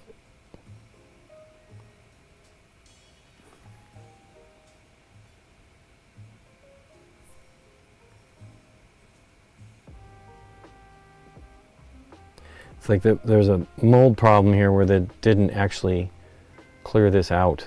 I almost feel like I'm not going to cut that and fix it, but man.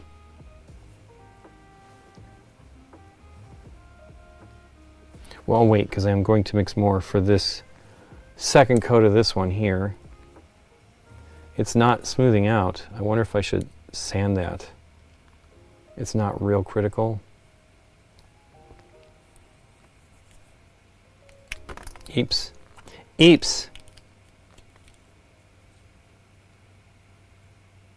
And it'll probably be concealed by the highlight, which I'm going to be definitely doing. It's smoothed out a little bit here in drying, though, as far as the evenness of the coat. It's not great, but it also is potentially better undercoated. I don't know. I'm seeing problems with the mold lines all over the place. It's so funny. You don't see it really in these things until you... for whatever reason, I do a much, much better job cleaning them on Marvel United minis. I mean, Games Workshop minis. These, I don't know. Like, I look for it.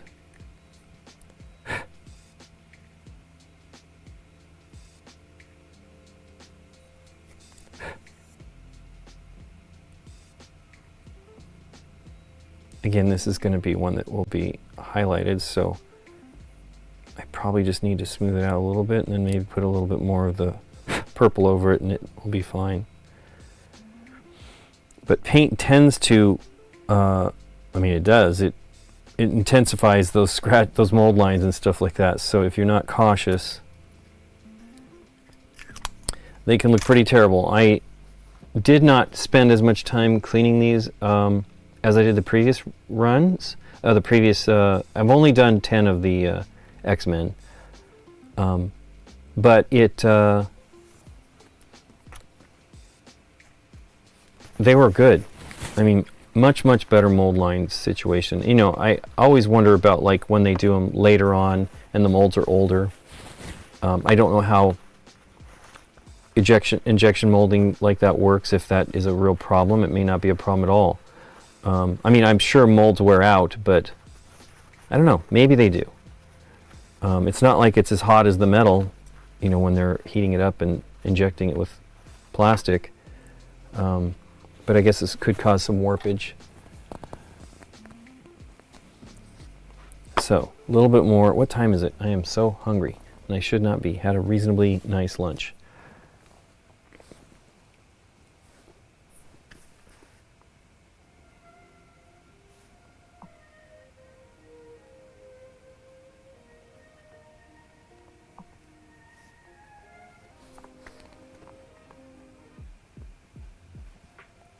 What did I do here? Open up this thing.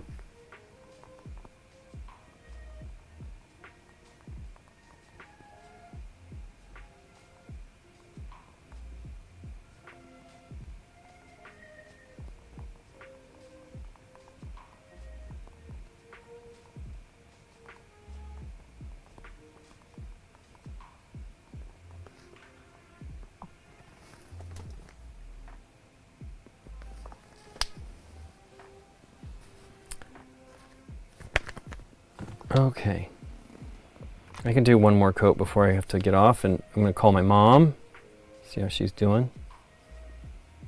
Boy, this really is, maybe I should wait longer. It really seems, now this is different paint. I'm not as experienced with these, the speed paints. These are wave 2 as well of them, and I'm now used it more than I did the others, but I used wave 1 for a little while there. They were not my paints.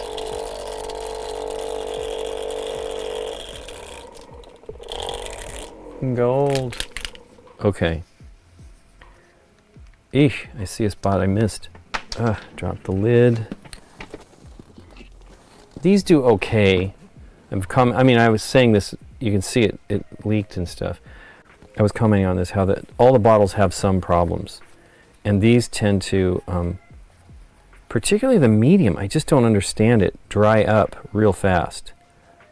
And so, and clog. And so you have to be cautious. I mean, I'm going to violate my own rule, which is poke a paper clip or a needle in through it and make sure it's clear before you try to pour paint. But it's okay as long as you, and you can see already that it's pretty moist because it's collecting on the at the end of the dropper bottle here. That's 3, 4, that should be enough. And I'll do 4 drops of the contrast or the speed paint medium. I say them interchangeably, which is a mistake. They are not the same. I don't know how different, I mean, they're definitely a different formulation. I'm sure it's trade secret.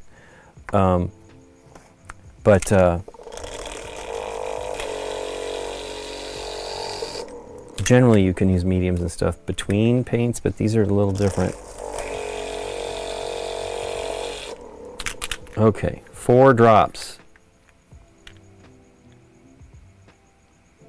That cricket stopped.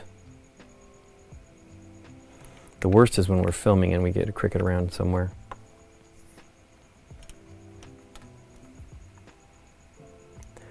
That's more than enough paint.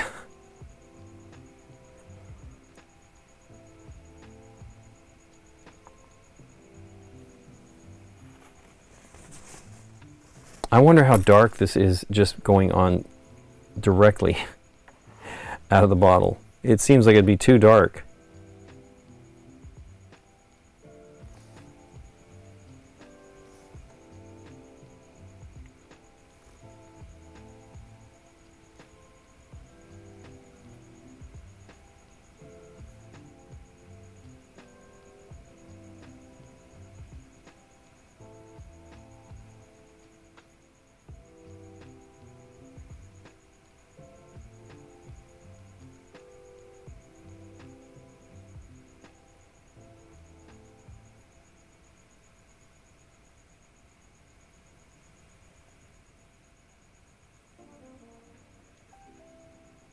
Oh my gosh, got it right on his coat, or his shirt there, right off the bat. Now I can touch it up with gray and it won't be a problem, but I still want to get it where it's not too much of that. If you catch it right away, you can often get it off.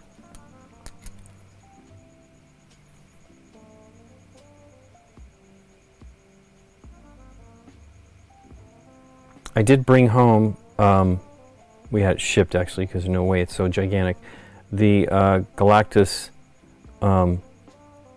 Marvel Zombies figure. Oh my gosh, that thing is so massive. And I have to figure out how to put it together. I couldn't, it seems like, I mean, you know, the piece that, the post that goes into the, for the arm, there's one arm that can be either zombified or normal. And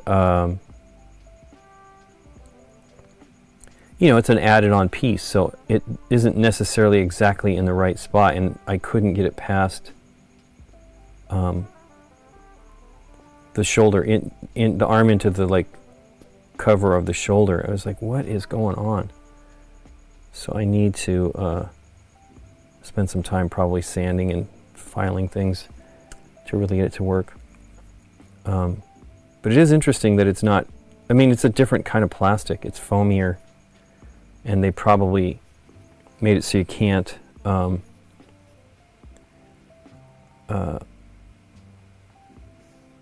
you couldn't mold it out. The way it's made is it couldn't be molded with enough detail in one go. And I mean, obviously it's pieces as well. It's just I thought that post would be one and the same of the piece, so that it should and would fit together when you join them, but it's a good chunk of distance still out, and I'm nervous. I don't want to destroy it. It's not mine. We did see it after we hadn't opened it up and we went to Common Ground in Dallas and saw they had it on display, and I'm like, oh my gosh, so massive. And so I'm not even sure we're going to easily be able to get it back home, or back to Dallas, because I don't want to destroy it. It's so tight in that packaging. But it should be fun. I will probably be airbrushing that one a lot, because it's just too much to brush the entire thing. You know, I airbrush these, so, you know, this is a pretty big surface as well for a miniature. But the chibis are cute. They definitely are fun. They look fun.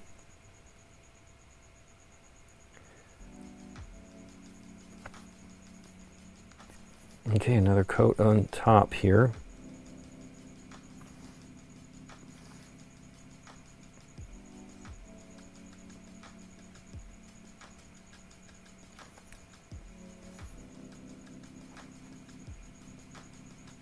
Man, that cricket.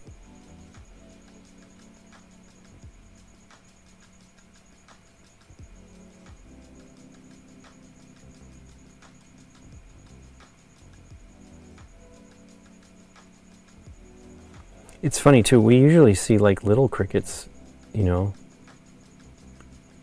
before we hear somebody that's going to make a lot of noise.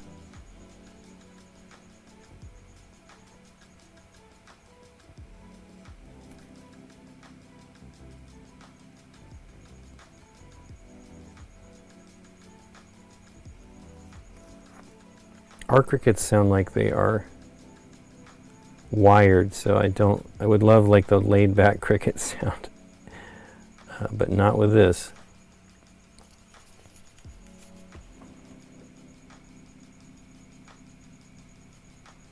We did put up a video today for GameNight for a game called Link City, and one of the guys commented that he, like, after, I guess he was intrigued by it, but then after watching it he wanted to throw it out the window. I'm like, well, did you buy it? Because if it's our copy of it that you're worried about, you don't have to worry about it. It's not yours. It's not going to bug you. And actually, the copy we have has to go back to the BG library. We borrowed it after BG fall, and only filmed it, I think, in February, maybe late January, but I think it was February. But it's a fun game. I like it. It's hard. I won't spoil anything, but I had a rough game. Scott said it makes it funny. I'm like, it does, but it's still not fun to sit there and try to cope. Yipes, pools of this stuff. I really don't like it pooling so much.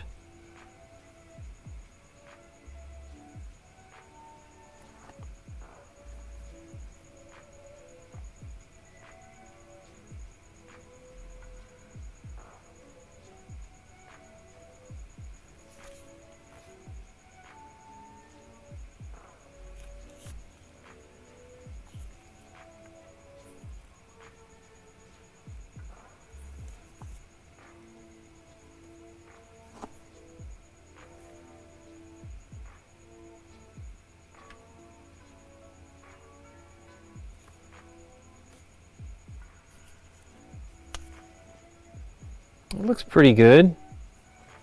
It'll probably... So see, this is contrary to what I want to do, which is I would just like to be able to put the paint on. I don't know how good this is my first time painting this kind of an area with the speed paints, and I maybe feel like they're better with the contrast paints, but here's the deal.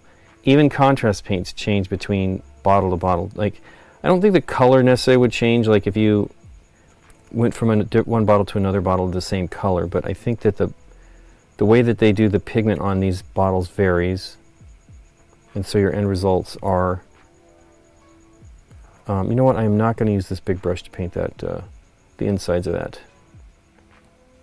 Not that it's that big of a brush, but it is a big brush compared to those little holes.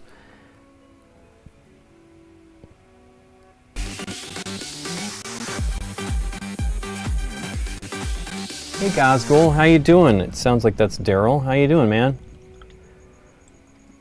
We need to get together. Play a game. So yeah, this guy looks cool. And I think that the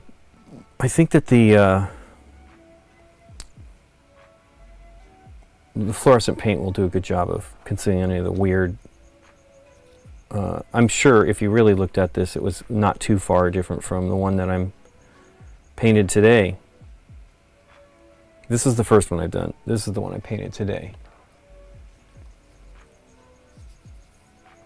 How's it going, Daryl? Oops.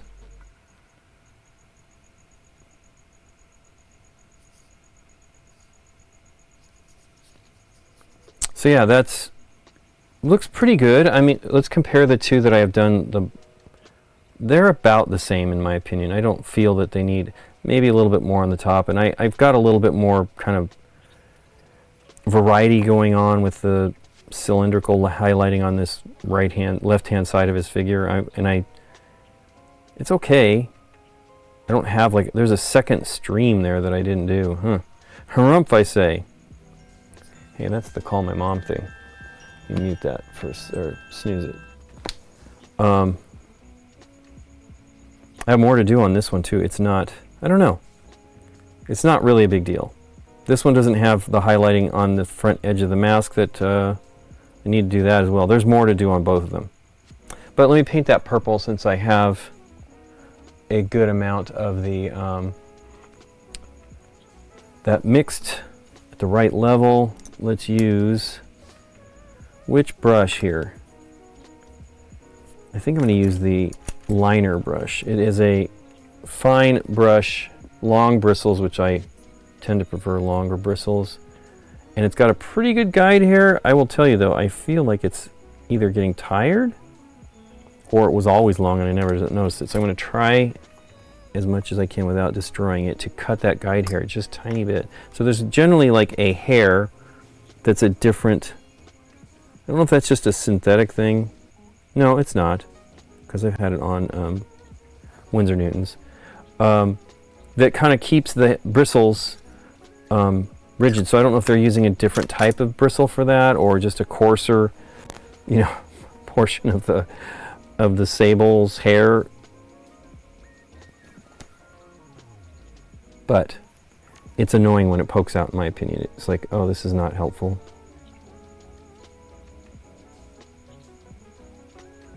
Now I'll probably come back and paint a little bit of gray on the, maybe even probably the bright neutral gray before I paint the gold on this medallion or whatever he's got going here on his chest.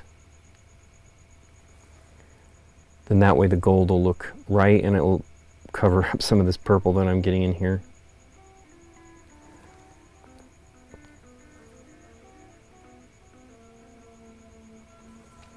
Am I getting paint in here at all?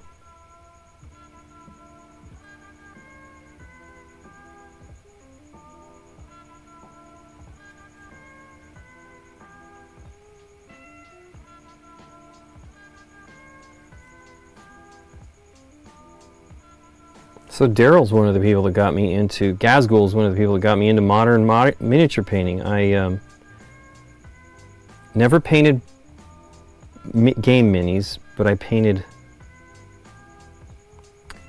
minis from like Revell model kits and stuff like that that my parents gave me, and I really liked doing it, but I never did it that much. And then I was away from my grandfather when my grandfather was ill, and I came back and all the guys were into 40K, and I'm like, oh, I can't get into this. It seems kind of expensive, which hilariously it was a fraction of the cost that it is now. And at first I was like, oh no, and then I started to see the miniatures, and even then, this was 25 years ago almost, they were great compared to like most miniatures. And I mean, I have here's one of the ones I painted. I got into Eldar, and then Alf, a friend of ours, got out of it. And you know, these are not as insanely detailed as they are nowadays, but this is still pretty amazing. And he got rid of a lot of his Eldar, so I ended up buying a bunch of that stuff. And it was fun. I mean, I've really gone deep in the 25 years since then. I bought so many miniatures that I really need to calm down with this stuff. Pandemic Legacy anytime soon. We did that on the show. We did the first one, 2 levels or something like that, I think, of that one. Dave had never played it, and we had played a little of it. We finished it. I love that game. But I doubt we'll cover it again. It's we have all of them. We bought 0 and 2. I feel like we played some of 2, but we definitely did not play. Oh no, we did not. I don't think we played. I don't remember. I don't remember exactly what was going on. There was a kind of a thing. I think we played some of 2 because now I'm pretty much remembering stuff that happened there. The one that we didn't do at all was 0, which I think was in the past, story-wise. And I think we bought it. I shouldn't speak with authority. I have lately purchased a few things that I've already purchased, kind of a thing, which is sad. One of them was actually, I didn't buy it. It was a gift, and I never looked at it, type of thing. I mean, when I looked, I'm like, oh, you know what? I have this. Sure enough, I did. And I ordered it from Amazon. It was on sale, right? One of those deals. Oh, I better get it. And oh, I see, more campaigns. Yeah, the problem is it's just getting people. Any campaign games is a challenge for us. Deborah, who really loves that stuff, just is not going to have the time. She'll be back here in a couple months after they film season 2 of Deadpool. Daredevil Born Again. I guess it's wrapping up this week. Actually, I probably already did wrap up for this first season. And she would love to do it. I mean, Amanda might be into that stuff. I don't know.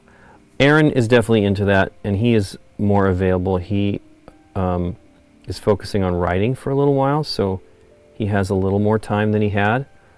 Because at one point, he moved away, and Nikki was very sad. I mean, we were both sad. It was a bummer. And then he came back. He's like, is it okay? You guys still want me? I'm like, of course we want you. We didn't want you to leave. But he still is busy. He got he was in a county registrar, so he was helping run elections. And he really wanted to focus on writing again, which is his thing. He really would love to. That's what he moved away for, was to focus on the writing, and he wrote. And so, hopefully, he gets a bunch done on that, and we'll tell you when that happens if you want to read that stuff. But campaigns are tough. We did. We were going to do. I guess we're done here. Let me clean up. We were going to do Clank Legacy, and that was going to be Dave and Deborah, and Dave was all into it. And we were going to do it live because we did in January 2020 we did a puzzle game kind of thing that was called what was the name of that? Wilson Wolf Affair, which is phenomenal, by the way. If you can follow that creator, I'm hoping they do something else. Deborah followed it. We are all like hopeful they'll do. I would just they just do another run of that because people want it. We were lucky because Scott bought 2 of the full. I don't know if he backed it at the campaign level, 2 of them of the full thing. But we were lucky to have it because we had most of the elements that we were really excited about. I feel like this chair is low. Who knows? I changed chairs. The other one is a stool. This is an actual chair where my feet can be on the straight up flat on the ground. I don't think that's it. So maybe as tall as it gets. Anyway, and the pandemic happened, and that, Aaron actually at the time was back, and he was saying he'd do it. And we didn't know how the darn virus worked, and so we didn't do it. I wish we'd bubbled because it would have been fun. The 4 of us were around the whole time and could have spent some time doing it. Deborah had adopted a child in that time frame and got busy. Gosh, I can't remember. How old is he now? Is he 4? I feel like he's 4. And so, you know, she's a mom now, and that's a lot of work. And she loves it, and they have a great little kid. So that kind of stuff doesn't quite happen as much. We still get to film with Deborah, and she's very gracious with her time, and we were able to do extra stuff before she left. So we have episodes. So in the next week or two, there'll be another episode, and then I still think we have a few more. We have a little catalog of that stuff. I'm trying not to use them all up at once because I've done that before, and it's bummed me out because, you know, she will get on a production and be gone for a few months. There's a wrestling movie that she's in that ended up taking more time than she had expected, and that was a bummer because we, you know, we miss her. It's really fun to have her around. Anyway, any recommendations of other campaigns to get? Well, let me think about it. I want to do the Mandalorian. As a matter of fact, I don't know if Aaron was into it, but Deborah was into it. But I don't know if we're going to get to do that one anytime soon. It came out. I talked with the designer and Corey, and I said, well, we kind of have to wait till it's available, and then we decided that he wrote me and was like, it is available if you guys want to do it. We just couldn't squeeze it in. So that one, we won't do the whole thing. It's like the Initiative in that regard. It's that system, but it's not the same game, of course. And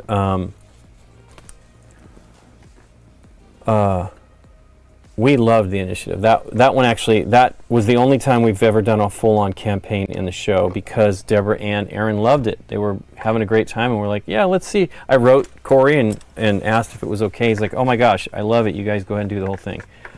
I'm not such a fan of that. I want people to enjoy the game. We end up doing stuff where we make decisions, you know, because it's the exit games, you know, they're one and dones. And we did people will not be happy. We're not happy when we did it. I decided not to have the puzzle spoiled. So we only did the people. And I got a lot of flack for that. But I'm like, I stand by my decision at that time. That game was not easily available. I mean, you know, it was, but it was my favorite of the 4, I think, that first came out, and felt it was the most inviting to the series, and I did not want to spoil it completely. You know, talking about it and seeing it are two different things. So we did get a lot of flack for that when that was nominated, because we wouldn't have probably covered it if it hadn't been nominated. And so we're very more particular about that. We've done something else recently. I feel like we did, like, Ticket to Ride Legacy. We did 3 of those. They asked us to do no more than 3. We have not finished that. We would really like to finish that. Might have to do it without Dave. It is designed to be able to be finished, to play with different player counts, and there's like things to keep them up in the game. But yeah, we haven't done that. So yeah, it's hard. We don't love to spoil. We did that Harry Potter recently with Deborah. She really loves that game and wanted to do it. And I'm like, sure, you know, I mean, and we did it, and we only played it once. You know, we didn't advance. We didn't develop, you know, any of the additional skills or whatever that you add as the game goes on. We only did 1 or 2, I think. You know, we skipped like the introductory level that I think we did off camera for the very first videos of that game. People were bummed we did that too, but we're like, well, we don't want to spend time doing like what is the handheld version of the game to get you through it, since we're advanced enough players to do it, and so that didn't happen. But yeah, we don't like to spoil stuff. So if we do the Mandalorian, it probably won't be the whole thing. We did do, Dave and Nikki and I did the whole, this is a small campaign, but the Lord of the Rings adventure book game, we did the whole thing on that in 2 episodes. So there you go, that was the second time we did it. Man, Wilson Wolf Affair is soloable. It absolutely is. And we wish it was like easily available. I would love it if those guys would do another print run. I am pretty sure they'd probably get enough people selling it. Now, we didn't do it they are available on YouTube. Those episodes are available, I think, on our live tab. But we didn't. Man, it was great. It was so great that at one time we stopped. Deborah's like, I gotta go, and we were like, okay, and so we hung around afterwards, cleaning up the game, and then we hear Deborah coming back in, and she's like, she said her husband said she could stay, and so we played stuff off camera, which was a bummer, because we had stopped everything, but we did talk about it the next time we filmed, because I think we did it like live every 2 weeks was the plan, and we were going to do the same thing with Clank Legacy, and sadly that didn't happen. The pandemic kind of messed all kinds of stuff up. So, made the jump for the raid. Oh, hey, cool. Yeah, I am going to raid. So let's see if there's some. Thanks for reminding me. I am going to be going. I got to eat. Got to call my mom. But you guys have a great one. We won't see you for a couple weeks. I think we'll be back. We fly in on Tuesday, and that will be too late for us. I mean, I don't think Nikki will have the energy to do anything, so we'll probably do a regular game night stream that following 29:30. So it'd be the 1st of May. So hopefully, that's a long way away. We'll see you guys then. Thanks for joining me tonight. Let's see who we can raid. If I can get on the actual computer to do it. That's the thing. I have tried to do it recently, and I realized that was because I was on the wrong computer.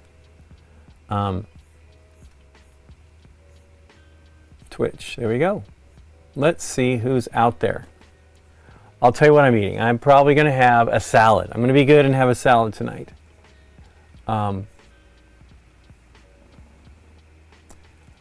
Bonzonator should be here, but I don't see it. Man, this is terrible.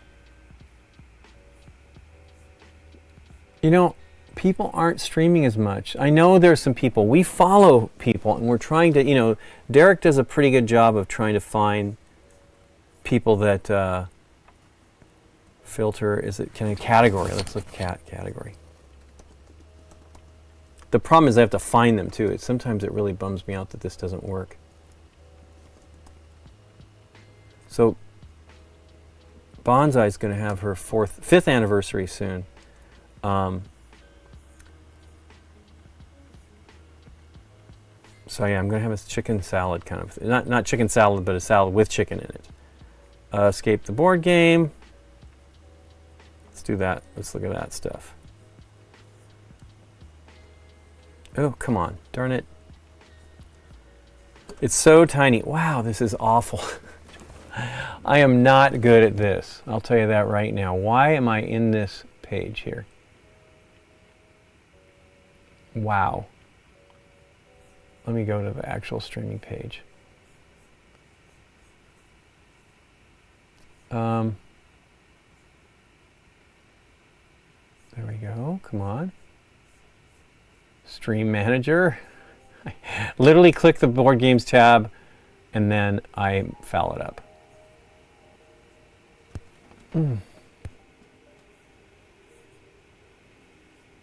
Wow, Katamari Damacy. I would love to play. I saw that that's available on Apple, on the phone, iPhone. I haven't played that in forever. Filter by category. Board games. Okay, sweet. I searched it, so it's still in there. So let me click here and not foul it up. Marvel Legendary Randomizer stream. Let's see here. Hopefully we don't have... Boy, I cannot see that stuff. I'm surprised Bonds isn't streaming. Hope she's okay. Wow. Somebody's playing Wingspan Asia.